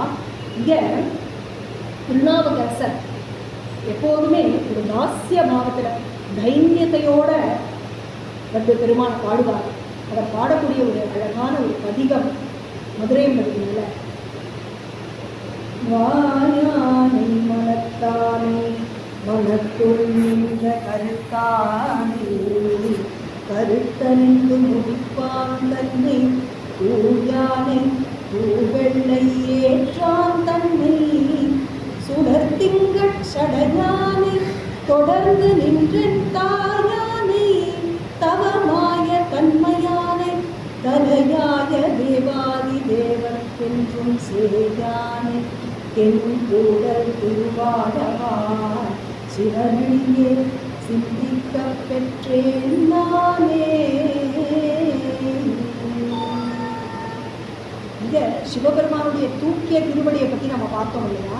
அந்த தூக்கிய திருவடியை சிந்திக்க பெற்றேனே அப்படின்னு திருநாவுக்கரசர் இதை பாடுறார். வாயானை மனத்தானை சொற்றுணை வேதியன், சொற்றுணை வேதியன் அப்படின்னு சொல்லிக்கிறார் திருநாவுக்கரசர் தன்னை சொல்லிக்கிறார். தன்னுடைய நாவுக்கு அரசர் அவர்தான், தன்னுடைய நாவலை இருந்து தன்னை பேச வைப்பவர் அவர்தான் அப்படின்னு சொல்லக்கூடியவர் வாயானை மனத்தானை அப்படின்னு சொல்றார். என்னுடைய வாயாகவும் மனசாகவும் வாக்கு காயம், அப்புறம் வந்து நம்ம மனோ வாக்கு காயம் அப்படின்னு சொல்கிறோம். முக்கரணங்கள்னால நம்ம பக்தி பண்ணுறோம் இல்லையா. அது எல்லாமாகவும் சிவபெருமானே இருந்து என்னை வழிநடத்துகிறார் அப்படின்னு சொல்கிறார். மனத்துள் நின்ற கருத்தானை, நமக்கு ஒரு எண்ணம் வருது அப்படின்னு சொன்னாலும் அந்த எண்ணமும் அந்த பெருமான் தான். தூவெள்ளை ஏற்றான் தன்னை, நல்ல வெண்மையான ஒரு ஏறு மேலே வருவார். அந்த டக டக டகன்னு வெள்ளேறு அப்படின்னு சொல்கிறார். அவர்களுடைய அந்த ஒரு வாகனம், நந்தி வாகனம், நல்ல வெண்மையான ஏறு. தூவெள்ளை ஏற்றான் தன்னை சுடத்திங்கட்சடையானை, அழகாக ஜொலிக்கக்கூடிய அந்த ஒரு திங்களை தன்னுடைய முடிமேல் சூரிய அழகனை தொடர்ந்து நின்றன் தாயானை. ஒரு தாய் வந்து எப்படி வந்து ஒரு முட்டி போட்டுட்டு போகக்கூடிய குழந்தை பின்னாடியே போவா இல்லையா, அந்த குழந்தை எங்கேயாவது போயிட போகிறது அப்படின்னு, அதுபோல என் பின்னாடியே தொடர்ந்து வரக்கூடிய என்னுடைய தாயை போன்றவனை தவமாய தன்மையானை. ஒரு தபஸ் பண்ணுறா அப்படின்னு சொன்னால் அந்த தபஸு அப்படிங்கிறதும் சிவபெருமான் தான், தபஸ் பண்ணுறவரும் சிவபெருமான் தான், அந்த தபஸினால் அடையப்படுறவரும் அந்த சிவபெருமான் தான். தலையாய தேவாதி தேவர்க்கென்றும், மகாதேவன் அப்படின்னு பெயர் அவருக்கு. தலையாய தேவன் அவர் தான். மற்ற தேவர்கள்லாம் எப்படி அப்படின்னா அவர்கள்லாம் அமிர்தம் சாப்பிட்டாதான் தேவர்களாம். ஆனால் சிவபெருமானோ எப்படின்னா நஞ்சையே உண்டவராக இருந்தாலும் அவர் தான் மகாதேவன் அப்படின்னு சொல்கிறார் குருநாதர். தலையாய தேவாதி தேவர்க்கு என்றும் சேயானை, தாயானைன்னு சொன்னார்ல, அவர் தான் தாயாகவும் இருக்கார், எனக்கு சேயாவும் இருக்கார். தென் கூடல், கூடல் மாநகர் அப்படின்னு மதுரைக்கு பெயர். தென்கூடல் திருவாலவாய் சிவனடியே, அந்த திருக்கூடல் தென்கூடலில் இருக்கக்கூடிய திருவாலவாய் அப்படின்னு அந்த க்ஷேத்திரத்திற்கு பெயர். ஆலாசிய சுந்தரம் அப்படின்னு பெயரை வந்து, ஆலாசியம் ஆலகால விஷத்தை உண்டவர் திருவாலவாய் சிவனடியே சிந்திக்க பெற்றேன் நான். அப்பேற்பட்ட அந்த சிவபெருமானுடைய திருவடியை சிந்திக்க எனக்கு கிடைச்சதே, அப்பேற்பட்ட பேறு பெற்றேனே அப்படின்னு தன்னை சொல்லிக்கிறாராம் திருநாவுக்கரசர். மதுரைக்கு ஆலாசியம் அப்படின்னு ஒரு பெயர் அப்படின்னு சொல்கிறோம் இல்லையா, அமிர்தத்தை கடையிறார் இல்லையா தேவர்கள். அப்போது அந்த அமிர்தத்தை கடையும் போது முதல்ல ஆலகாலங்கிற விஷம் தான் வெளியில் வந்தோம். அந்த ஆலகாலங்கிற விஷம் வந்ததும் அசுரர்களும் தேவர்களும் ஓட்டம் பிடித்தார்கள். எல்லாரும் போய் சிவபெருமான சரணடைந்தார்கள். அப்போது சிவபெருமான் நினைக்கிறாராம், சர்வாத்மா ஹரிப்பிரியதாம் அப்படின்னு, எல்லா ஆத்மாக்களிலும் இருக்கக்கூடிய ஹரி பிரீத்தி அடையணும் அப்படிங்கிறதுக்காக அந்த நஞ்சை ஏதோ ஒரு வெண்ணெய் உருண்டையை போல எடுத்து அப்படியே அந்த ஆலகாலத்தை விழுங்கினார். அது அவர் விழுங்கினதுனால என்ன ஆச்சு அப்படின்னா, மகாதேவனாக இருக்கிறதுனால தன்னுடைய தொண்டையிலேயே நிறுத்திட்டார். தொண்டையிலேயே நிறுத்தினதுனால அவருக்கு அது ஒரு நீளமான ஒரு ஆபரணமாக போயிட்டான் தொண்டையில். அதனால் நீலகண்டம் நீலகண்டம் நீலகண்டம் நீலகண்டம் அப்படின்னு பிரசித்தி பெற்றார். அந்த ஒரு தியாக மூர்த்தியாக சிவபெருமான் திகழ்ந்த அந்த ஒரு லீலையை பண்ணினார் இல்லையா, அது நடந்தது இந்த ஆலவாய் க்ஷேத்திரம் அப்படின்னு சொல்கிறான். அந்த மதுரையில் அப்படி அந்த ஆலகால விஷத்தை தன்னுடைய தொண்டையில் நிறுத்தி வச்சுட்டாரே எதற்காக அப்படின்னு சொன்னால், ஒருத்தருக்கு ஒரு பவர் இருக்குது அப்படின்னு சொன்னால் அதனால் மற்றவாளுக்கு என்ன நம்ம உபகாரம் பண்ண முடியுமோ அதை பண்ணணும். ஒரு கல்வியில் சிறந்தவர் என்ன பண்ணணும்னா அந்த கல்வியை 4 பேருக்கு போதிக்கணும். உடலில் நமக்கு சக்தி இருக்குதுன்னு சொன்னால் உடல்னால் நாம் மற்றவர்களுக்கு உழைத்து அவர்களுக்கு ஒரு கைங்கரியம் பண்ணணும். அதுபோல் வாக்குனால் நம்ம பண்ணக்கூடிய கைங்கரியம், வாச்சிக்க கைங்கரியம் பண்ணலாம். அப்படி மொத்தத்திற்கு ஒரு திறமை இருக்கு இல்லையா, அந்த திறமையை மற்றவர்களுக்கு உபயோகப்படக்கூடிய ஒரு வழியில் செலவழிக்கணும் அப்படின்னு குருநாதர் சொல்லுவார். அப்படி நினைக்கக்கூடியவராம் சிவபெருமான். நமக்கு இந்த ஒரு சக்தி இருக்கே, இந்த ஆலகாலம் நம்மளை ஒன்றும் பண்ணாதே அப்படின்னு சொல்லி அந்த பார்வதி தேவியினுடைய அனுமதியோடு சாப்பிட்டார். பார்வதி தேவி சாப்பிடுங்கோ அப்படின்னு சொல்கிறார். ஏன்னா பார்வதி தேவிக்கு தெரியும் இவர் மகாதேவன் அப்படின்னு, இவர் நஞ்சையே உண்டாலும் இவருக்கு ஒன்றும் ஆகாது அப்படின்னு அந்த ஒரு கான்ஃபிடென்ஸில் பார்வதி தேவியும் அனுமோதிக்கிறாள். அவங்க வந்து ஆமோதிச்சு சாப்பிடுங்கோ அப்படின்னு சொல்கிறாளாம். அந்த பார்வதி தேவியினுடைய தாடங்க மகிமை, அவருடைய திருமாங்கல்ய மகிமையினால தான் சிவபெருமான் அப்படி வந்து தீர்காயுஷோடு இருக்கார் அப்படின்னு ஆதிசங்கரர் பாடுறார் சௌந்தரிய லஹரியில். அப்படி பரஸ்பரம் ஒருத்தருக்கு அப்படி வந்து 2 பேரும் அந்யோன்ய தம்பதிகளாக இருக்கா சிவனும் பார்வதியும். அப்பேற்பட்ட ஒரு க்ஷேத்திரம் மதுரையம்பட்டி அப்படின்னு அப்படி விட்டு கொடுத்துருக்காருல்ல. மீனாட்சி தானே அங்கே ஆட்சி பண்ணிட்டு இருக்கா மதுரையில். அப்பேற்பட்டவர். மதுரை அப்படின்னு சொன்னதுமே நமக்கு என்ன நினைக்க தோணும் அப்படின்னா, திருஞான சம்பந்தர் ஞாபகம் வராமல் இருக்கவே மாட்டார். திருமறைக்காடில் திருஞான சம்பந்தரும் அப்பர் சுவாமிகளும் அந்த வேதத்தினால் அடைக்கப்பட்ட கதவு திறக்கிறதுக்கும் மூடுறதுக்கும் பாடிட்டு இருக்கக்கூடிய சமயம் மதுரையில் பெரிய கலவரம் நடக்கிறது. ஒரே சமணர்களுடைய ஆதிக்கம். சமணர்கள் ரொம்ப கொடுமைப்படுத்துகிறார். சைவ மதத்தில் இருக்கவாளை வந்து வாழவே விடமாட்டேங்கிறார். அந்த அரசனும் பூன் பாண்டியன் அப்படின்னு பெயர், அவனும் சமணத்துக்கு மாறிட்டான். அந்த அரசி இருக்கா மங்கையர்கரசின்னு பெயர், மந்திரி இருக்கார் குலச்சிறையார். இவா 2 பேரை தவிர எல்லாரும் சமண மதத்துக்கு மாறிட்டான். சைவத்தை வந்து தழைத்தோங்க பண்ணணும்னு இவர்களுக்கோ மனசு அடிச்சுக்கிறது. என்ன பண்ணுறா, வேறு வழியே இல்லை, திருஞான சம்பந்தர் வந்தால் ஒழிய இதுக்கு வந்து தீர்வே கிடையாது முடிவு பண்ணிட்டு மங்கையர்கரசி அப்படிங்கிற அந்த அரசி வந்து சொல்லி அனுப்புகிறா. திருஞான சம்பந்தரை வேண்டிக்கிறா மதுரைக்கு வரணும் அப்படிங்கிறதுக்காக. மதுரைக்கு வரார், புனல்வாதம் பண்ணுறார், புனல்வாதம் பண்ணுறார், எல்லாம் பண்ணுறார். வாதத்தில் வென்றுடுறார் எல்லாரையும். ஆனால் அசூயை மிக்க அந்த சமணர்கள் என்ன பண்ணுறா, அவருடைய குடிலுக்கே நெருப்பு வச்சுடுறார். அப்போது திருஞான சம்பந்தர் யார் அப்படின்னு சொன்னால் முருகப்பெருமானுடைய அம்சமாக சொல்லப்படுறார். சிவபெருமானுக்கே பிள்ளை ஸ்தானம், ஆளுடைய பிள்ளை அப்படின்னு இருக்கக்கூடியவர். எல்லாமே ஆணை பதிகம் தான் பாடுவார். ஆணை, ஏன்னா சிவபெருமானுடைய பிள்ளை அப்படிங்கிறதுனாலேயே அதிகாரத்தோடு சொல்லுவார். அப்பாவும் அதை அப்படியே வந்து அனுகிரகம் பண்ணுவார். அப்படிங்கிறதுனால ஆணை பதிகம் பாடுறார். அந்த அவர் மேலே அந்த ஒரு வெப்பம் வந்தது இல்லையா, அந்த ஒரு நெருப்பு, அதை வந்து பாண்டியருக்காகவே ஏற்றி விட்டுட்டார். பாண்டியருக்காகவே திருப்பி விட்டுட்டார். பூன் பாண்டியனுக்கு அப்படி ஒரு தீராத வயிற்று வலி வந்துருக்கு. தீராத வயிற்று வலி வந்து ரொம்ப வந்து அவஸ்தைப்படுறான். சமண மதத்தில் தானே இருக்கான். சமண மதத்து பெரியவர்களை எல்லாம் கூப்பிட்டு எல்லாம் என்னென்னமோ பண்ண வைக்கிறான். மணி மந்திரம் ஔஷதம் இதெல்லாம் வந்து அவர்களுடைய சிகிச்சைகள் இதெல்லாம் என்னென்னமோ பண்ணி பார்க்குறா. ஆனால் சரியாகவே இல்லை வயிற்று வலி. மங்கையர்கரசி சொல்கிறா, வேறு வழியே இல்லை, திருஞான சம்பந்தரை தான் அழைக்கணும் அப்படின்னு வேண்டிக்கவும் திருஞான சம்பந்தர் வந்து திருநீற்று பதிகம் பாடுறார். ஆலவாய் அண்ணனுடைய திருநீரை எடுத்து விட்டு திருநீற்று பதிகம் பாடுறார். மந்திரமாவது நீரு வானவர் மேலது நீரு சுந்தரமாவது நீரு துதிக்கப்படுவது நீரு தந்திரமாவது நீரு சமயத்தில் உள்ளது நீரு செந்துவர்காய் உமை பங்கன் திருவாலவாழ திருநீரே. அந்த திருநீரினுடைய பெருமையை பாடுறார். திருநீற்று பதிகம் பாடி விட்டதும் அந்த கூன் பாண்டியனுடைய வயிற்று வலி தீர்ந்தது அப்படின்னு சொல்றது. பேர்பட்ட அந்த மதுரையின் பதில அப்படி சைவ மதத்தை தழைத்தோங்க பண்ணினார். கூன் பாண்டியனும் திருந்தினான், வயிற்று வலி சரியாகி அவனும் சைவத்துக்கே திரும்பினான். மக்களை எல்லாரையும் மறுபடியும் சைவத்துக்கே எல்லாரையும் வந்து திருப்பினான் அப்படிங்கிற அந்த ஒரு சரித்திரம் அழகாக சொல்லப்படுறது. அந்த மதுரையின் பதில நடராஜ பெருமான் எப்படி ஆடுறார் அப்படின்னா, இதே பதஞ்சலிக்காகவும் வியாகரபாதருக்காகவும் மதுரையில் ஒரு நடனம் புரிஞ்சார். இதே போல வலது காலை மூடி இடது காலை எடுத்து இடது பதம் தூக்கி ஆடும் அப்படின்னு தான் பிரசித்தம். அப்படியே ஆடினார் அழகாக. அவர்களும் பார்த்து ரசித்து அங்கே வந்து கொண்டாடினார். அப்படி தான் அமைஞ்சிருந்தார் நடராஜ பெருமான். அங்கே ஒரு பாண்டிய மன்னன் இருந்துருந்தானா, அவன் பெயர் வந்து ராஜசேகர பாண்டியன் அப்படின்னு பெயர். அந்த மன்னனுக்கு ஆடல் கலை ரொம்ப நல்லா தெரியும்.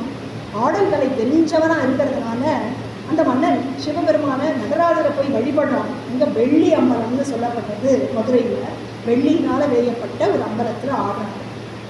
அங்கே சிவபெருமானை பார்த்ததும் அவருக்கு ஒரு பக்தி போனதான். நம்ம கூட நினைக்கிறோம் இல்லையா, இந்த ஏழுமலையான் எப்போதும் இப்படியே கையை வச்சுன்னு நின்றுட்டே இருக்காரே, அவருக்கு கால் வலிக்காதா, கை வலிக்காதோ, கொஞ்சம் ரெஸ்ட் எடுக்கக்கூடாதா அப்படின்னு பார்க்குறோம் இல்லையா. ஜஸ்ட்டு அவர் எப்போ தூங்குவார், எப்போ முடிச்சுப்பாருன்னு தெரியாது. எல்லா சேவைகளும் நடந்துகிட்டே இருக்கு அப்படி நம்ம நினைக்கிறோம் இல்லையா. அதுபோல் ராஜசேகர பாண்டியன் நினைச்சானா, இப்படி வந்து எப்போதும் வலது காலை கீழே வச்சு இடது காலை தூக்கிண்டே ஆடிண்டே இருக்குது, நமக்கு கால் வலிக்காதா. ஏன்னா அவருக்கு நடனம் தெரிஞ்சதுனால அது எவ்வளோ கஷ்டம்னு தெரியும். ஒரு செகண்ட் அந்த பொசிஷனில் வந்து அந்த ஒரு போஸ்டில் நிற்கிறது அப்படிங்கிறது எவ்வளவு சிரமம் அப்படின்னு அவருக்கு தெரியும். அப்போது சிவபெருமானுக்கு அது கஷ்டம் இல்லை. ஆனால் அந்த பக்தன் அவருடைய பாவத்தினால் அவர் நினைக்கிறாரா, இப்படி கஷ்டப்படுறியேப்பா, காலை மாற்றி ஆடக்கூடாதா, சத்த காலை மாற்றி ஆடக்கூடாதான்னு வேண்டினதுனால சிவபெருமான் அதுக்கு இணங்கி மதுரையம்பதியில் மட்டும் தன்னுடைய இடது காலை கீழே வச்சு வலது காலை தூக்கிட்டு அழகாக திருநடனம் புரிகிறார் அப்படின்னு அந்த ஸ்திதியிலேயே இன்றைக்கும் இருக்கார். ராஜசேகர பாண்டியனுக்காக அனுகிரகம் பண்ணினார் இல்லையா, அந்த ஸ்திதியிலேயே இன்றைக்கும் இருக்காராம். அப்பேற்பட்ட சிவபெருமான் அப்படின்னு வெள்ளியம்பலம் அப்படின்னு ரஜத சபை அப்படின்னு சொல்லுவா. மதுரையில் அந்த ஒரு சந்தியா தாண்டவம், சந்தியா தாண்டவம் தான் ஆலகாலத்தை உண்டுட்டு ஒரு அழகான தாண்டவம் ஆடினார். அந்த தாண்டவம் தான் ஆலகாலத்தை உண்டதுக்கு அப்புறமா அவர் ஆடின தாண்டவம் தான் சந்தியா தாண்டவம். அப்படின்னா பிரதோஷ காலத்தில் ஆடின ஒரு தாண்டவம். நித்தியமும் சந்தியா காலங்களில் சிவபெருமான் ஆடக்கூடிய தாண்டவத்தை மதுரையம்பதியில் ஆடுறார் அப்படின்னு பார்க்கணும். அடுத்ததாக திருவாலங்காடு அப்படிங்கிற ஒரு பெரிய ஸ்தலம். இது வந்து ரத்தின சபை அப்படின்னு சொல்லப்படுறது. இங்கே ஊர்துவ தாண்டவம் பிரசித்தம். ரத்தின சபை இங்கே தான் இருக்குது. நமக்கு சென்னையில் சமீபத்தில் இருக்குது. அரக்கோணம் திருவள்ளூர் பக்கத்தில் தான் இருக்குது நமக்கு திருவாலங்காடு அப்படிங்கிற க்ஷேத்திரம். இந்த க்ஷேத்திரத்தில் ரொம்ப பிரசித்தம் என்ன அப்படின்னா, முதல்ல ஒரு காடாக இருக்குது, ஆலங்காடு. அது ஆலமரங்கள்லாம் நிறைய நிரம்பி இருந்ததுனால ஆலங்காடு. அதனால் வட்டாரண்யேஸ்வரர் அப்படின்னே பேர் சிவபெருமான பண்ணு. பட்டவிருஷம் அப்படின்னா ஆலமரம்னு அர்த்தம். வட்டாரண்யேஸ்வரர் அப்படின்னு பெயர். அம்பாளுக்கோ வண்டார்குழலி அப்படின்னு அழகான ஒரு திருநாமம். அந்த க்ஷேத்திரத்தில் காடாக இருந்தது இல்லையா, அந்த சும்பன் நிஷும்பன் அப்படின்னு இரண்டு அரக்கர்கள் ரொம்ப வந்து கொடுமைப்படுத்தின்னு இருக்கா, அராஜகம் பண்ணிட்டு இருக்கா.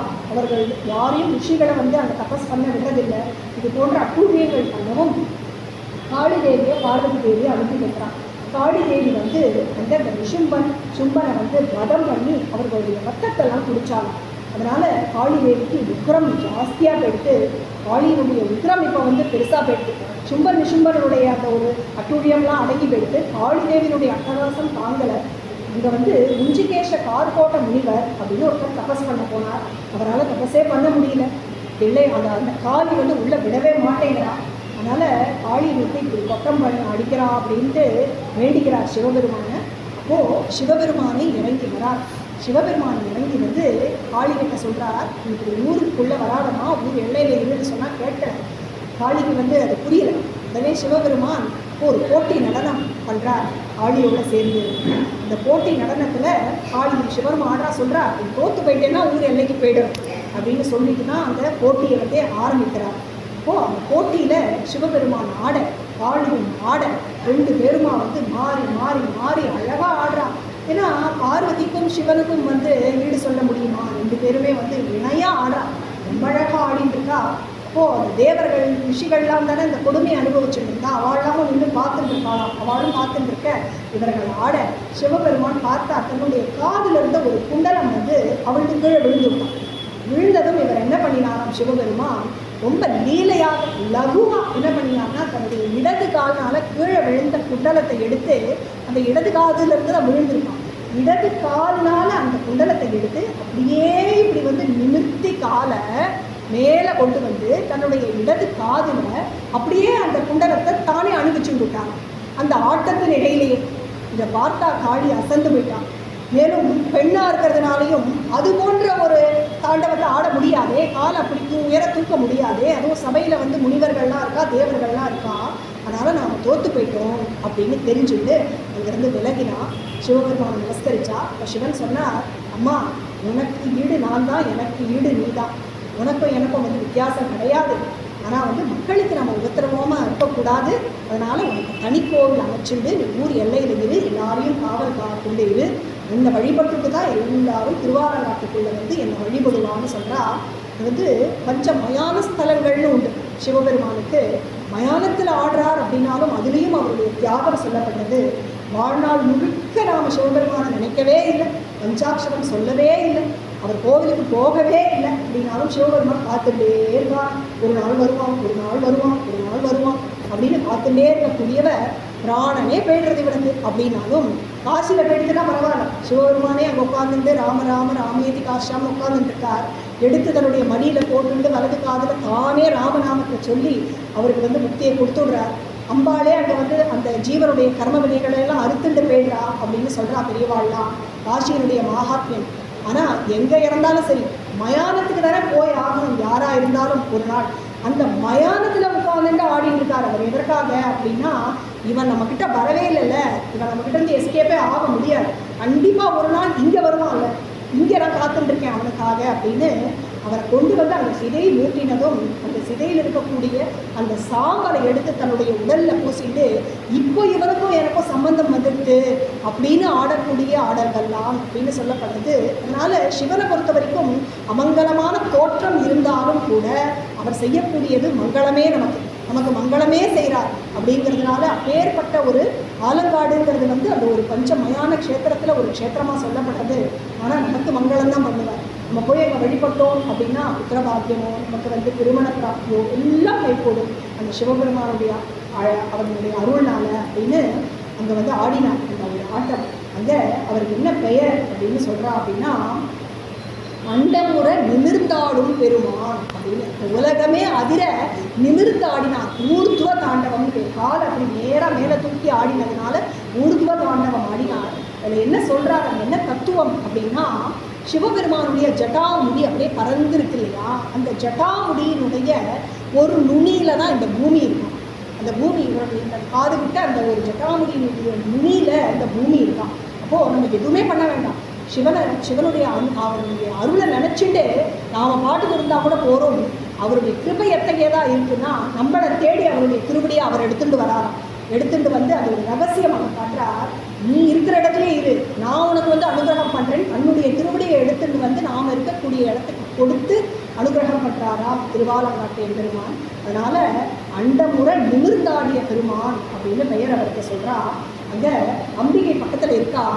அங்கே வந்து ரத்தின சபைன்னு பேர், ரத்தின சபாபதினு திருவாலங்காட்டில் அப்படி ஒரு ஆட்டம் ஆடுறார். பக்கத்தில் சமீச்சீனாம்பிகை அப்படின்னு சொல்கிறா அந்த அம்பாளுக்கு பெயர். சிவகாமிக்கு சமீச்சீனாம்பிகை பக்கத்தில் நின்றுட்டு அந்த ஊர்துவ தாண்டவத்தை ஆச்சரியத்தோடு பார்க்குறாளாம். ஆச்சரியம் அப்படிங்கிறதுக்கு சமீச்சீனம் அப்படின்னு சொல்கிறா சம்ஸ்கிருதத்தில். சமீச்சீனாம்பிகையாக இருந்துட்டு ஆச்சரியத்தோட சிவபெருமான் பண்ணக்கூடிய ஊர்துவ தாண்டவத்தை அம்பாள் பார்த்துருக்கா. மேலும் காரைக்கால் அம்மையாருடைய முக்தி ஸ்தலம் அப்படின்னு சொல்லப்படக்கூடியது திருவாலங்காடு. காரைக்கால் அம்மையார் புனிதவதியார் அப்படின்னு அவதரித்தார். காரைக்காலில் ஒரு பெரிய தனவந்தனுக்கு பெண்ணாக பிறந்தா, ஒரு பெரிய தனவந்தனுக்கு வாழ்க்கப்பட்டா. எப்போதும் சிவபக்தியே பூண்டிருந்தார் சிறுவயது முதற்கொண்டு. ஒரு சமயம் சிவபெருமானுடைய கிருபையினால் அவர் ஆத்துக்காரர் 2 அழகான நல்ல மாங்கனிகளை கொடுத்து அனுப்புகிறார் ஆத்துக்கு. மதியம் சாப்பிட்றேன்னு சொல்கிறார். சிவன் அடியார்களுக்கு இவன் அப்படி கொண்டு கொண்டுவான். ஒரு சமயம் சிவனடியார் அன்றைக்கி மதியம் ஒரு சிவனடியார் வந்துட்டார். ஆற்றுக்கு ரத்ன வியாபாரி இவருடைய ஆத்துக்காரர். அவர் ஆற்றுக்கு வரத்துக்கு முன்னாடியே சிவனடியார் வந்துட்டார். பசிக்கிறதுன்னு சொல்கிறார். உடனே ஒரு மாங்கனியை கொடுத்துட்டா. 2 மாங்கனியில் ஒரு மாங்கனியை கொடுத்துட்டா. சிவனடியார் ரொம்ப சந்தோஷமாக திருப்தியாக சாப்பிட்டுட்டு அனுகிரகம் பண்ணிவிட்டு ஆசீர்வாதம் பண்ணிவிட்டு கிளம்பிட்டார். வந்தது சிவபெருமானே தான். மறுபடியும் இவருடைய கணவர் கணவர் ரசிக்கிறதுமா அப்படின்னதும் சாதமெல்லாம் பரிமாறுறா. அந்த மாங்கனியை எடுத்துட்டு வா அப்படின்னதும் ஒரு மாங்கனியை கொண்டு கொடுக்குறா. சாப்பிட்டுட்டு இவ்வளவு இனிமையாக இருக்கு, இன்னொரு மாங்கனியும் எடுத்துட்டு வா அப்படிங்கும்போது இவளுக்கு என்ன பண்ணுறதுன்னு தெரியல. அவருக்கோ அவ்வளவாக ஒரு பக்தி அதெல்லாம் இருந்ததா தெரியல. அதனால இவன் பயப்படுறா சொல்கிறதுக்கு. சிவனடியாருக்கு கொடுத்துட்டேன்னு சொல்ல பயப்படுறா. அதனால் போய் சிவபெருமான் கிட்ட வேண்டிக்கவும் சிவபெருமான் கையில் இன்னொரு மாங்கனியை கொடுத்துட்டார். ஆற்றுல சிவபெருமான் பூஜை கட்ட சிவபெருமான் இந்த மாங்கனியை கொண்டு கொடுத்ததும் அதை சாப்பிட்டுட்டு அவர் சொல்கிறார், இந்த மாங்கனி முன்பு சாப்பிட்ட மாங்கனியை விடையும் ரொம்ப புத்திக்கிறது. இது ரொம்ப திவ்யமாக இருக்கே என்னுடைய சுவை. இது ஏது உனக்கு சொல்லு, உண்மையை சொல்லு அப்படின்னு சொன்னதும் பதிவிரத்தை. அதனால் பொய் சொல்லாமல் சொல்லிடுறா. இதுக்கு முன்னாடி சிவனடியாருக்கு கொடுத்துட்டேன், இப்போ சிவபெருமான் தான் எனக்கு கொடுத்தேன். சிவபெருமான் கொடுத்தாரா அவருக்கு நம்பிக்கை வரல.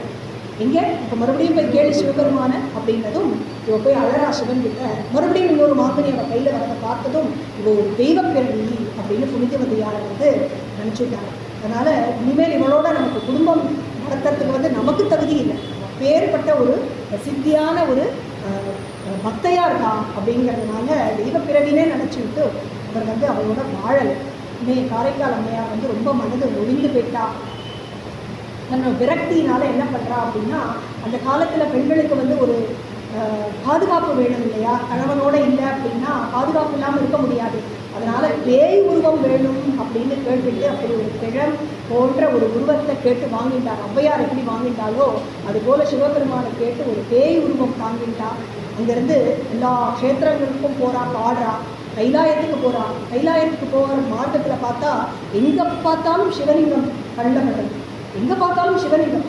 எப்படி நான் காலை வச்சு போவேன் அப்படின்னு தலைகீழாக நடந்து கைலாயத்துக்கு ஏறி போகிறாளாம்.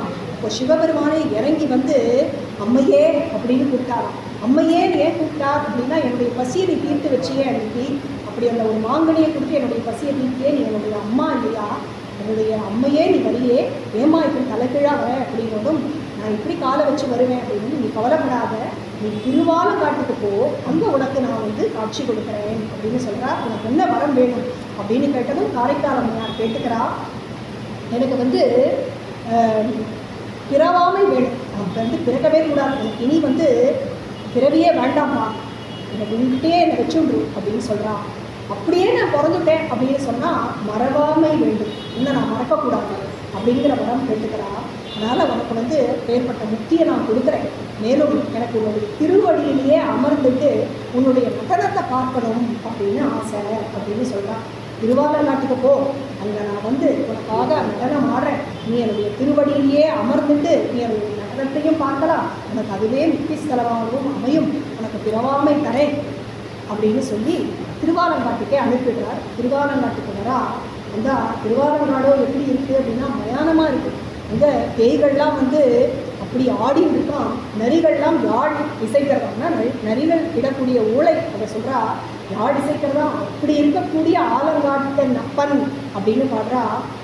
ஒப்பினை இல்லவன் பேய்கள் கூடி ஒன்றினை ஒன்றடி தொக்கடித்து பப்பினை விட்டு பகண்டையாட பாடியும் நன்னறியாழமைப்ப அப்பனை அணிதிரு ஆலங்காட்டம் அடிகளை செடிதலை காரை காத்தே செப்பிய செந்தமிழ் பத்தும் வல்லார் சிவகதி சேர்ந்தின்பமெய்துவரே. திருவாலங்காட்டு மூத்த திருப்பதிகம் அப்படின்னு காரைக்கால் அம்மையாரே அங்கே பாடுறா. காரைக்கால் அம்மையார் அப்படிங்கிற பெயரும் அம்மையே அப்படின்னு கூப்பிட்டதுனால அம்மையார் அப்படிங்கிற பெயர் பெற்றா. காரைக்காலிலிருந்து வந்ததுனால சிவபெருமானே கொடுத்த பெயர். சொல்கிறா, இப்பேற்பட்ட இந்த என்னுடைய ஆலங்காட்டப்பன், பழையனூர் அப்படின்னு ஒரு பெயர் உண்டு திருவாலங்காட்டுக்கு. இந்த ஆலங்காட்டப்பன் மேலே நான் சொன்ன இந்த 10 செந்தமிழ் பதிகங்களை வந்து யார் பாடுறாளோ அவளுக்கெல்லாம் சிவகதி கிடைக்கும் அப்படின்னு காரைக்கால் அம்மையார் பாடுறா. சுந்தரமூர்த்தி நாயனாரும் பாடும்போது முத்தா முக்தி தரவல்ல முகிழ்மென் முனையால் உமைபங்கா அப்படின்னு பாடுறார். முக்தி தரக்கூடிய ஸ்தலமாக திருவாலங்காடு அப்படிங்கிற திகழப்பு. அந்த முஞ்சிகேஷ கார்கோட முனிவர்னு சொன்னோம் இல்லையா, அவரும் அங்கே ஜீவ சமாதியாக இருக்கார். காரைக்கால் அம்மையாருக்கும் அங்கே தான் சமாதி அமைஞ்சிருக்கு. அப்பேற்பட்ட ரொம்ப அழகான ரத்தின சபை அப்படிங்கிற இடத்துல ஊர்துவ தாண்டனம் புரியக்கூடிய சிவபெருமான இந்த ஸ்தலத்தில் நாம் சேவித்தோம். இந்த உபன்யாசத்துலேயே அப்படியே நம்ம சேவை பண்ணிகிட்டே போயிட்டே இருக்கோம். அடுத்ததாக திருநெல்வேலி அப்படிங்கிற திவ்ய க்ஷேத்திரம் தாமிர சபை அப்படின்னு சொல்லப்பட்டது. அங்கே முனி தாண்டவம் பண்ணினார். முனி தாண்டவம் யாருக்காக பண்ணினார் அப்படின்னா அம்பாளுக்காகவே பண்ணினார். இங்கே பதஞ்சலி முனிவரே மிருதங்கம் வாசிக்க அழகாக முனி தாண்டவம். முனி தாண்டவம் எப்பேற்பட்டது அப்படின்னு சொன்னால், சிவபெருமான் தன்னுடைய கண்கள்னால எல்லா கோணங்களையும் பார்க்கிறாராம். பதஞ்சலி முனிவர் மிருதங்கம் வாசிக்கிறார். எல்லா கோணங்களையும் பார்த்து அந்த கண்கள் எந்தெந்த கோணங்களில் போகிறதோ அங்கெல்லாம் தன்னுடைய திருக்கரங்களையும் கால்களையும் ஆட்டி உடலை அசைத்து அழகாக சுழண்டு ஆடின ஒரு நடனமாக முனிதாண்டவம் சொல்லப்பட்டது. அங்கே தாமிர சபை அப்படின்னு திருநெல்வேலி அப்படின்னு சொல்கிறோம். சந்தன சபாபதி அப்படின்னு பெயர் இருக்கக்கூடிய சிவபெருமானுக்கு இங்கே திருஞான சம்பந்தர் சொல்கிறார், அந்த சிவபெருமான அவருடைய நாமத்தை நினைக்கக்கூடிய நன்னெஞ்சமே அப்படின்னு சொல்கிறார். ஏன்னா சிவபெருமானுடைய நாமம் ரொம்ப வசதி. அந்த நாமத்தை வினை அப்படின்னு சொன்னால் நம்ம மனசு கேட்கணும் இல்லையா? மனசு எப்போதுமே சொன்ன பேச்சை கேட்காது இல்லையா? அப்போது நீ சொன்ன பேச்சை கேட்குறியே, அதனால் நெஞ்சமே அப்பேற்பட்ட அந்த சிவபெருமானுடைய நாமத்தை நினைக்கக்கூடிய நெஞ்சமே அந்த சிவபெருமான் எப்பேற்பட்டவர். திருநெல்வேலியில் உரையக்கூடிய செல்வர் அப்படின்னு சொல்கிறார். திருநெல்வேலியினுடைய இயற்கை வெளியிட சொல்கிறார். கொன்றை பூக்கள்லாம் ஒரு பக்கம் வந்து பூத்து குளிர்ந்ததாம். அது வந்து நல்ல மஞ்சள் நிறத்தில் இருக்கும். செருந்தி மலர்கள்லாம் பூத்து குளிர்ந்ததாம் சிவப்பு நிறத்தில். அப்படி அழகாக இருக்கக்கூடிய சோலையாக இருக்கக்கூடிய தாமிரபரணி பாயக்கூடிய இடத்துல இருக்கக்கூடிய திருநெல்வேலி செல்வரான அவருடைய நாமத்தை நன்னெஞ்சமே நீ நினைப்பாயாக அப்படின்னு சொல்கிறார். அந்த நாமத்துக்கு அவ்வளவு மதிப்பு பெரியவர்கள்லாம் சொல்கிறா. திருநெல்லூர் பெருமணத்தில் திருஞான சம்பந்தர் கிளம்புறார், அந்தர்தானமாறார். அப்படியே ஒரு பெரிய ஒரு திவ்ய ஜோதியில் அப்படியே வந்து ஐக்கியமாயிடுறார் எல்லாருமே. அவருடைய திருமணம் நடந்த அந்த சமயம் நிறைய பெரியவாளோட போகிறார். 2 நாயன்மார்களும் அதில் போகிறா அப்படின்னு சொல்கிறார். அதை சொல்கிறார், அந்த நாமத்தை எப்படி நாம் சொல்லணும் அப்படின்னா, காதலாகி கசிந்து கண்ணீர் மல்கி ஓதுவார் தம்மை நன்னெறி குய்ப்பது வேதம் 4 மெய்ப்பொருளாவது நாகன் நாமம் நமச்சிவாயன். அந்த நாமத்தை சொல்லும்போது பிரியத்தோடு சொல்லணும். அந்த நாமத்தை சொல்கிற பாக்கியம் நமக்கு கிடைச்சதே அந்த சிவபெருமானுடைய நாமத்தை சொல்கிறோமே அப்படின்னு கண்ணீர் மல்கி சொல்லணும்னு சொல்கிறார். சைத்தன்ய மகாபிரபுவும் அதுதான் கேட்டுக்கிறார். என்ன கேட்குறார் அப்படின்னா, நயனம் வர தஸ்ருதாரையா வதனம் ரத்ததையாரியா அப்படின்னு சொல்கிறார். என்னுடைய வதனத்திலிருந்து எப்போ வந்து என்னுடைய தொண்டை தழுதழுக்கணும், என்னுடைய கண்கள்லேருந்து அப்படி ஆனந்த பாஷ்பம் பொங்கணும். அப்படி நான் வந்து ஒரு குலகாஞ்சிதம் ஏற்பட்டு அவங்களுடைய நாமத்தை சொல்லணும், அப்படி ஒரு பக்தி பாவத்தோடு சொல்லணும்னு வேண்டிக்கிறார் சைத்தன்ய மகாபிரபு. அப்படி கேட்கிறார், அந்த காதலோட கசிந்து சொல்லணுமாம். அப்பேற்பட்ட அந்த நாமம் எப்பேற்பட்ட நாமம் அப்படின்னா, வேதம் 4 மெய்ப்பொருளாவது. வேதமெல்லாம் சொல்லக்கூடிய ஒரு மெய்ப்பொருள் யாரு அப்படின்னா சிவபெருமான். அந்த சிவபெருமான கொடுக்கக்கூடியதான அந்த நாமம் நமச்சிவாயவே. அதை வந்து எப்படி சொல்லணும் அப்படின்னா, சொல்கிறவாளை வந்து அப்படி ஒரு நன்னெருக்கி வைத்துடுமா. அந்த நாமத்தை அப்படி சொல்லணும்னு சொல்கிறார். திருநாவுக்கரசரும் என்ன சொல்கிறார், நற்றுணையாவது நமசிவாயு கற்றுணை பூட்டியோர் கடலில் பாய்ச்சினும் என்னவான மண்ணு பாயணும். நான் சிவபெருமானுடைய அந்த திருவடியை பிடிச்சிட்டு இருக்கேன், அவருடைய உருவத்தை தான் தியானம் பண்ணிட்டு இருக்கேன். ஆனால் வாய் எதை நம்புகிறேன் நான் அப்படின்னா, சொற்றுணை வேதியனாக இருக்கக்கூடிய அவருடைய நாமத்தை நற்றுணையாவது நமச்சிவாயமே அப்படின்னு சொன்னார். சுந்தரமூர்த்தி நாயனார் சொல்கிறேன். ஏன்னா எல்லாருமே வந்து நமச்சிவாய பதிகம் பாடினார் பெரியவாள்னா. சுந்தரமூர்த்தி நாயனார் ஒருபடி மேலே போய் சொல்கிறார், எல்லாத்தையும் எல்லாம் மறந்துடுவோம். அம்மாவை புள்ள மறந்துடுவோம், பிள்ளையா அம்மா மறந்துடுவா, உயிரை வந்து உடல் மறந்துடும், கற்ற கலைகளை எல்லாம் நான் மறந்துடுவேன், எல்லாம் மறந்து போயிட்டேன். எனக்கு என்ன கற்றவா உன்னை கூட நான் மறந்துடுவேன், சிவபெருமானே உன்னை கூட நான் மறந்துடுவேன். நற்றவா உன்னை நான் மறக்கினும் சொல்லும் நான் நமச்சிவாயமே அப்படின்னு சொல்கிறார். ஆனால் உன்னையே நான் மறந்தா கூட என்னுடைய நாக்கு நமச்சிவாயம் சொல்லும் அப்படின்னு சொல்கிறார். அப்போ அந்த நாமத்துக்கு உண்டான பெருமை, அந்த சிவா அப்படிங்கிற 2 அக்ஷரம் எத்தத் சிவாக்கியம் பரமார்த்த தத்துவம்னு சொல்லப்படுது. சிவாங்கிற அந்த 2 அக்ஷரம் பிரணவத்துக்கு இணையானது. அந்த 2 அக்ஷரத்தை எப்படி வேணாலும் சொல்லலாம். நம்ம வந்து சாங்கேத்தியமா, பாரிகாசியமா, கிண்டலாவோ, நக்கலாவோ, இல்லை ஏதோ ஒரு சாக்குக்காக அரிசி வாங்கலையோன்னு சொன்னாலும் சரி, அரிசி வாங்கலையோ அரிசி வாங்கலையோ அரிசி வாங்கலையோன்னா ஹரி சிவா வாங்கலையோ அப்படின்னு மகாபெரிவா சொன்னார். இதில் வந்து ஹரி சிவாங்கலையோன்னு அவன் சொல்லிட்டு போகிறான்னா, அவன் நமக்கு உபதேசம் பண்ணிட்டு போகிறான்னான்னு சொன்னார் யாரோ அரிசி விற்கிறவனை பார்த்து. அப்படி சொன்னாலும் சரி, எப்படி சொன்னாலும் சரி, நம்ம தெரிஞ்சு தெரியாமல் எப்படி சொன்னாலும் அந்த நாமம், அந்த 2 அக்ஷரம் நம்ம வாயிலிருந்து வந்துடுதோம் அப்படின்னு சொன்னால் அது வந்து அந்த க்ஷணம் நம்மளுடைய எல்லா பாப்பங்களையும் ருசிக்கிறது அப்படின்னு பாகவதத்தில் அங்கங்க சொல்கிறான். அது வந்து விஷ்ணுவனுடைய நாமம் மட்டும் இல்லை, சிவனுடைய நாமமும் எந்த தெய்வத்தினுடைய நாமமும் அந்த வேலையை பண்ணும், நம்மளுடைய பாபத்தை போக்கும், கலுஷிதமான நம்மளுடைய எல்லா கர்ம வினைகளையும் போக்கக்கூடியது அந்த நாமம் மட்டுமே அப்படின்னு சொல்கிறார். அப்படி அந்த நாமத்தை திருஞான சம்பந்தர் திருநெல்வேலி அப்படிங்கிற க்ஷேத்திரத்தில் இடத்துல சொல்கிறார். அந்த நாமம்தான் மருந்தவை மந்திரம் மறுமை நன்னெறி அவை மற்றுமெல்லாம் அருந்துயர் கெடும் அவர் நாமமே சிந்தை செய் நன்னெஞ்சமே பொருந்து தன் உறவினில் கொன்றை பொன் சொறி தரத்தன்று பைம்பூம் செருந்தி செம்பொன் மலர் திருநெல்வேலி உரை செல்வர் தாமே. திருநெல்வேலியை உரையக்கூடிய அந்த செல்வருடைய நாமம்தான் மருந்து, கலிக்கு அதுதான் மருந்து, அதுதான் மந்திரம், அதுதான் நமக்கு மறுமைக்கு நமக்கு வந்து வழிகாட்டக்கூடியது. அது மட்டும் இல்லை, இப்போ நம்ம இருக்கக்கூடிய யுகத்தில் நாம் படக்கூடிய துயர்கள் எல்லாம் நமக்கு போனோம்னாலும் அந்த நாமம்தான் கட்டி நமக்கு எல்லா மங்களங்களையும் பண்ணக்கூடியது அந்த பகவானுடைய நாமம்தான் அப்படின்னு சொல்கிறார். அந்த நெல்லையப்பர் அப்படிங்கிறவர் எப்படி வந்தார் அப்படின்னு சொன்னால், ஒரு வேதபட்டர்னு ஒருத்தர் இருந்தார். அவர் நெல்லெல்லாம் வந்து ரொம்ப ஏழ்மை தான். நெல்லை வந்து நித்தியமும் போய் எல்லா இடத்துலையும் யாச்சகம் வாங்கிட்டு வந்து சிவபெருமானுக்கு நைவேத்தியம் பண்ணுவார். அப்படி பண்ணக்கூடிய சமயம் ஒரு நாள் நல்ல மழை காலம் போல இருக்குது. நெல்லெல்லாம் கொண்டு வந்து இந்த கோவில் முன்னாடி பராத்தி வச்சுருக்கார். பராத்தி வச்சுட்டு குளிக்க போயிட்டார், ஸ்நானத்துக்கு போயிட்டார். அப்போது மழை வந்துடுது.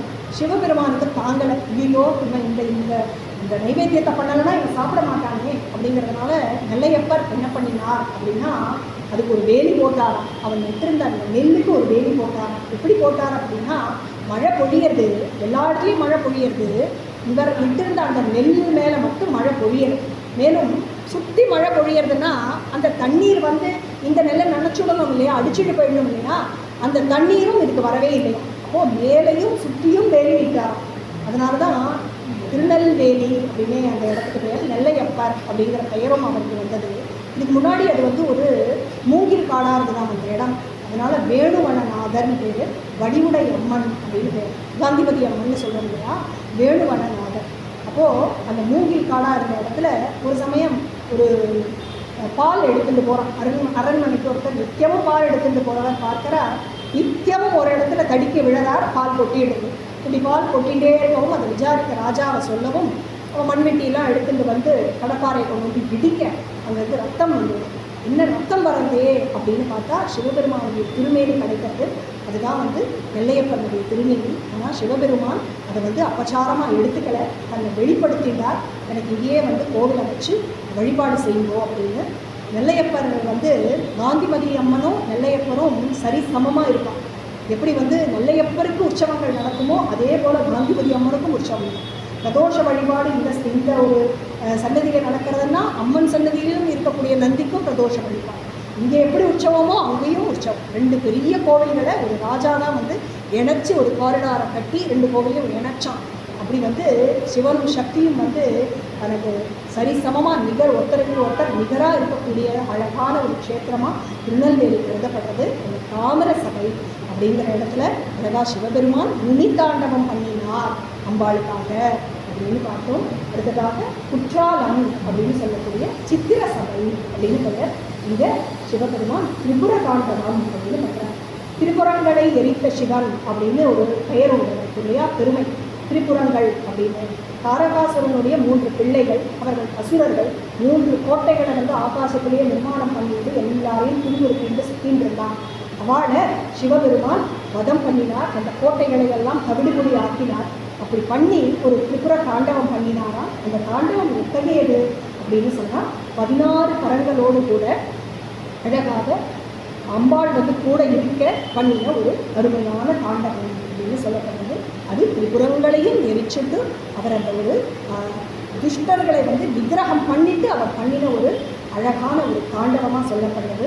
அந்த திரிபுர தாண்டவத்தை இங்கே பண்ணி காட்டினார். யாருக்காக பண்ணி காட்டினார்? திருக்குற்றாலத்தில் அப்படின்னா மார்க்கண்டேய சுவாமி வந்து தபஸ் பண்ணுறார். அப்போது யமனையும் சம்ஹரித்தார். காலசம்ஹார மூர்த்தி அப்படின்னு பெயர் உண்டு. அந்த காலசம்ஹார மூர்த்தியான அந்த சிவபெருமான் மார்க்கண்டேயருக்கு இந்த இடத்துல வந்து திரிபுர சம்ஹாரம் பண்ணிட்டு ஆடின அந்த திரிபுர தாண்டவத்தை இங்கே காட்டி அருளினார். அப்போது பிரம்மதேவர் அந்த நடனத்தை பார்க்குறார். அந்த நடனத்தை பார்த்து பிரம்மதேவர் சித்திர ரூபமாக வரைந்தார் அந்த சிவபெருமானுடைய நாட்டியத்தை. அதுதான் இன்னைக்கும் சித்திர சபை அப்படின்னு சொல்லப்படுறது. அழகான மூலிகைகள்னால ஆன நேச்சுரல் கலர்ஸ்னால பண்ணதான அழகான ஒரு சித்திர ரூபத்தில் அந்த தாண்டவம். மற்ற இடத்துலலாம் அச்சையாக இருக்கார் இல்லையா? இங்கே வந்து நடராஜ பெருமாள் அவங்க வந்து சிதம்பரத்தில் வந்து அச்சையாகவே இருப்பார் இல்லையா? இதில் வந்து மதுரையில் பார்த்தேன் அப்படின்னா கருங்கல் சிலை மாதிரியே தான், அந்த மாதிரி ஒரு அச்சையாக இருப்பார். அப்படி நம்ம ஒரு இடத்துல ஒரு மாதிரி பார்க்குறோம் தாண்டவம். இங்கே வந்து சித்திர ரூபமான ஒரு தாண்டவம்.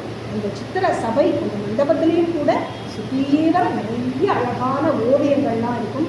திருக்குற்றாலம் அப்படிங்கிற இடமே வந்து ரொம்ப ஒரு இயற்கை எழில் கொஞ்சக்கூடிய இடம்.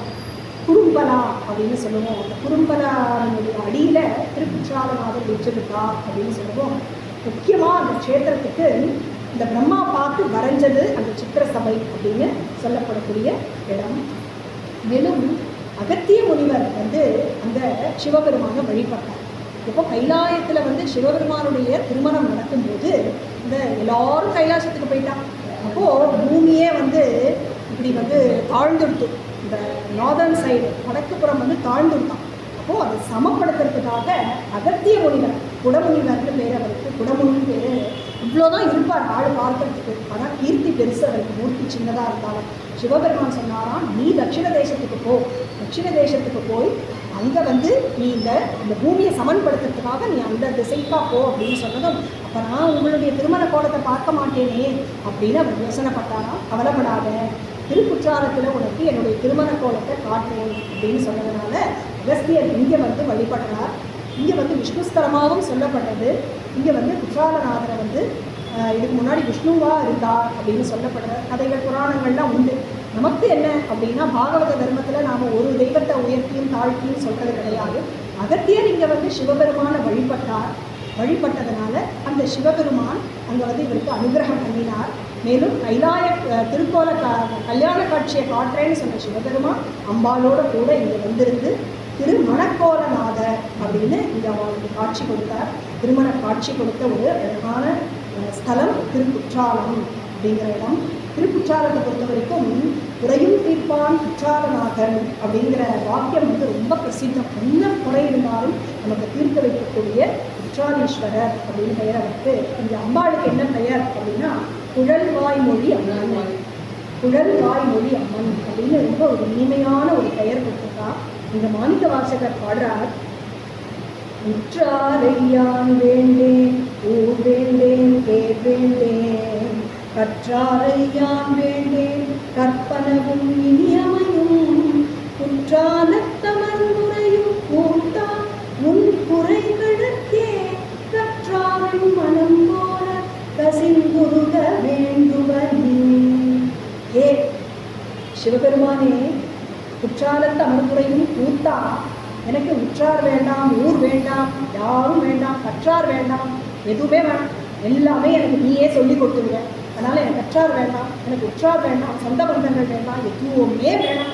நான் என்ன ஒன்று கேட்குற ஒன்று அப்படின்னா, உன்னுடைய குறை கழற்கே அப்படின்னா, குறைகழர் அப்படின்னா அந்த சிலம்பு கூட்டியதான அந்த சிவபெருமான் நடராஜனுடைய திருவடி இருக்கே, அந்த திருவடி அதற்கு தான் நான் ஏங்கணும். அந்த குஞ்சித பாதத்தை நான் பார்க்கணும்னு ஏங்கணும்.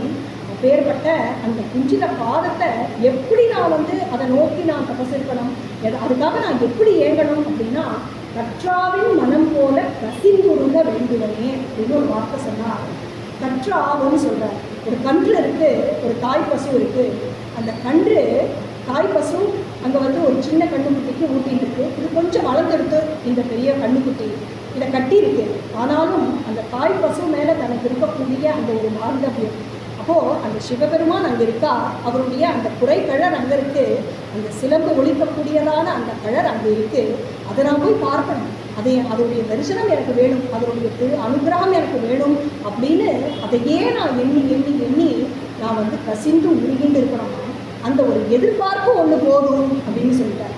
அதை எனக்கு கூட கேட்கல, அதை நான் நினச்சி அந்த ஒரு விரகம், அந்த சிவபெருமானுடைய குறைகழர் எனக்கு கிடைக்காதா, எனக்கு அது கிடைக்காதா அப்படின்னு நான் ஏகிட்டு இருக்கக்கூடிய அந்த ஒரு நிலை எனக்கு போதும்.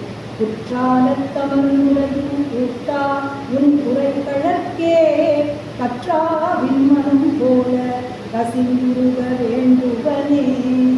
அப்படி நான் அதை எதிர்பார்த்துட்டு இருந்தா போதும். ஏன்னா நீ இருக்கிற இடத்துல இரு அப்படின்னு தானே நமக்கு காட்டினார் சிவபெருமான். நீ இருக்கிற இடத்துல இரு, நான் உனக்கு அனுகிரகம் பண்ணுறேன், நீ நான் நினச்சிட்டு இருந்தா போதும்.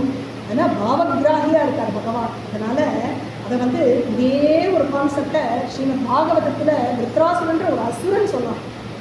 இதே ஒரு கான்செப்டை சொல்கிறா, நான் உன்னையே நினச்சிட்டு இருக்கணும். எப்படி ஒரு ரக்கம் முளைக்காத ஒரு குஞ்சு பறவை ஒரு தாய் பறவையை நினச்சிட்டு இருக்குமோ, அதுபோல் எப்படி வந்து ஒரு கண்ணுக்குட்டி தன்னுடைய தாய் பசுவை நினச்சிட்டு இருக்குமோ, அதுபோல் எப்படி ஒரு பிரியை தனக்கு எல்லா உரிமையும் இருக்குது பிரியன்கிட்ட போகிறதுக்கு அப்படின்னாலும் அவர் வரட்டும்னு காத்துட்டு இருப்பாளோ, அவரை நினச்சிட்டு விரகத்தோடு இருப்பாளோ அதுபோல அப்படின்னு பித்ராசுரன் சொல்கிறான் வந்து பாகவதத்தில் அப்படின்னு. அதுதான் வல்லபாச்சாரியா சதுஷ்லோகி பாகவதம்னு சொல்கிறார். பாகவதத்தினுடைய சாரம் இதுதான்ப்பா அப்படின்னு சொல்லி காட்டி கொடுத்துட்டார். அப்படி நாம் பெருமாளை எதிர்பார்த்துருக்கணும்னு அந்த ஒரு எதிர்பார்ப்பு நமக்கு இருந்தால் போகும். அந்த குற்றாலீஸ்வரனுடைய திருவடி, அந்த தூக்கிய திருவடி மேலே நமக்கு அந்த ஒரு கண் இருந்தால் போகும். நம்மெல்லாம் வந்து அழகாக இன்னைக்கு பஞ்ச சபைகளுக்கும் தரிசனம் பண்ணிட்டு வந்துட்டோம். நம்ம இருக்கக்கூடியதோ எப்பேற்பட்ட ஸ்தலம் அப்படின்னு சொன்னால், கற்பகாம்பாள் ஆட்சி பண்ணக்கூடிய அழகான கபாலீஸ்வரர் ஆட்சி பண்ணக்கூடியதான திருமயிலை அப்படிங்கிற க்ஷேத்திரம் தான் நம்ம இருக்கக்கூடிய க்ஷேத்திரம். இங்கே கற்பக கோடி பட நற்கபாலி சுந்தரா பொற்பதம் நல்கியனை ஆண்டருளே பற்றிலா மாந்தரவர் சிந்தையை நூறுக்கமாய் சொற்பதம் தாண்டிய சிவபதத்தீஷா கற்பக கோடி பட நற்கபாலி சுந்தரா பொற்பதம் நல்கியனை ஆண்டருளே அப்படின்னு அந்த கற்பகாம்பாளுடைய அந்த ஒரு பத்தியான கபாலீஸ்வரர்கிட்ட ஒரு பிரார்த்தனை, உன்னுடைய பதத்தை எங்களுக்கு கொடுத்து எங்களை ஆண்டருள வேணும் அப்படின்னு. இப்படியே என்னாலும் நம்மளை வந்து சத்சங்கத்தில் வச்சுண்டு நாமா சொல்ல வச்சுண்டு பகவத் குணமே பேச வச்சுண்டு கேட்க வச்சுண்டு சாதுக்களுடைய சங்கத்திலேயே நாம் வச்சுக்கணும் அப்படின்னு அந்த சிவபெருமானத்துக்கே பிரார்த்தனை பண்ணிட்டு அவருடைய குறை கழற்கே நாம் என்னைக்கும் ஏங்கிட்டு இருக்கணும் அப்படிங்கிற அந்த ஒரு பிரார்த்தனையோடு இந்த சத்சங்கத்தை பூர்த்தி பண்ணிக்கலாம். जय बोलो सद्गुरुनाथ महाराज की जय. हर नमः पार्वती पतये हर हर महादेवा. என்னாடுடைய சிவனே போற்றி, என்னாட்டவர்க்கும் இறைவா போற்றி போற்றி. திருச்சிற்றம்பலம்.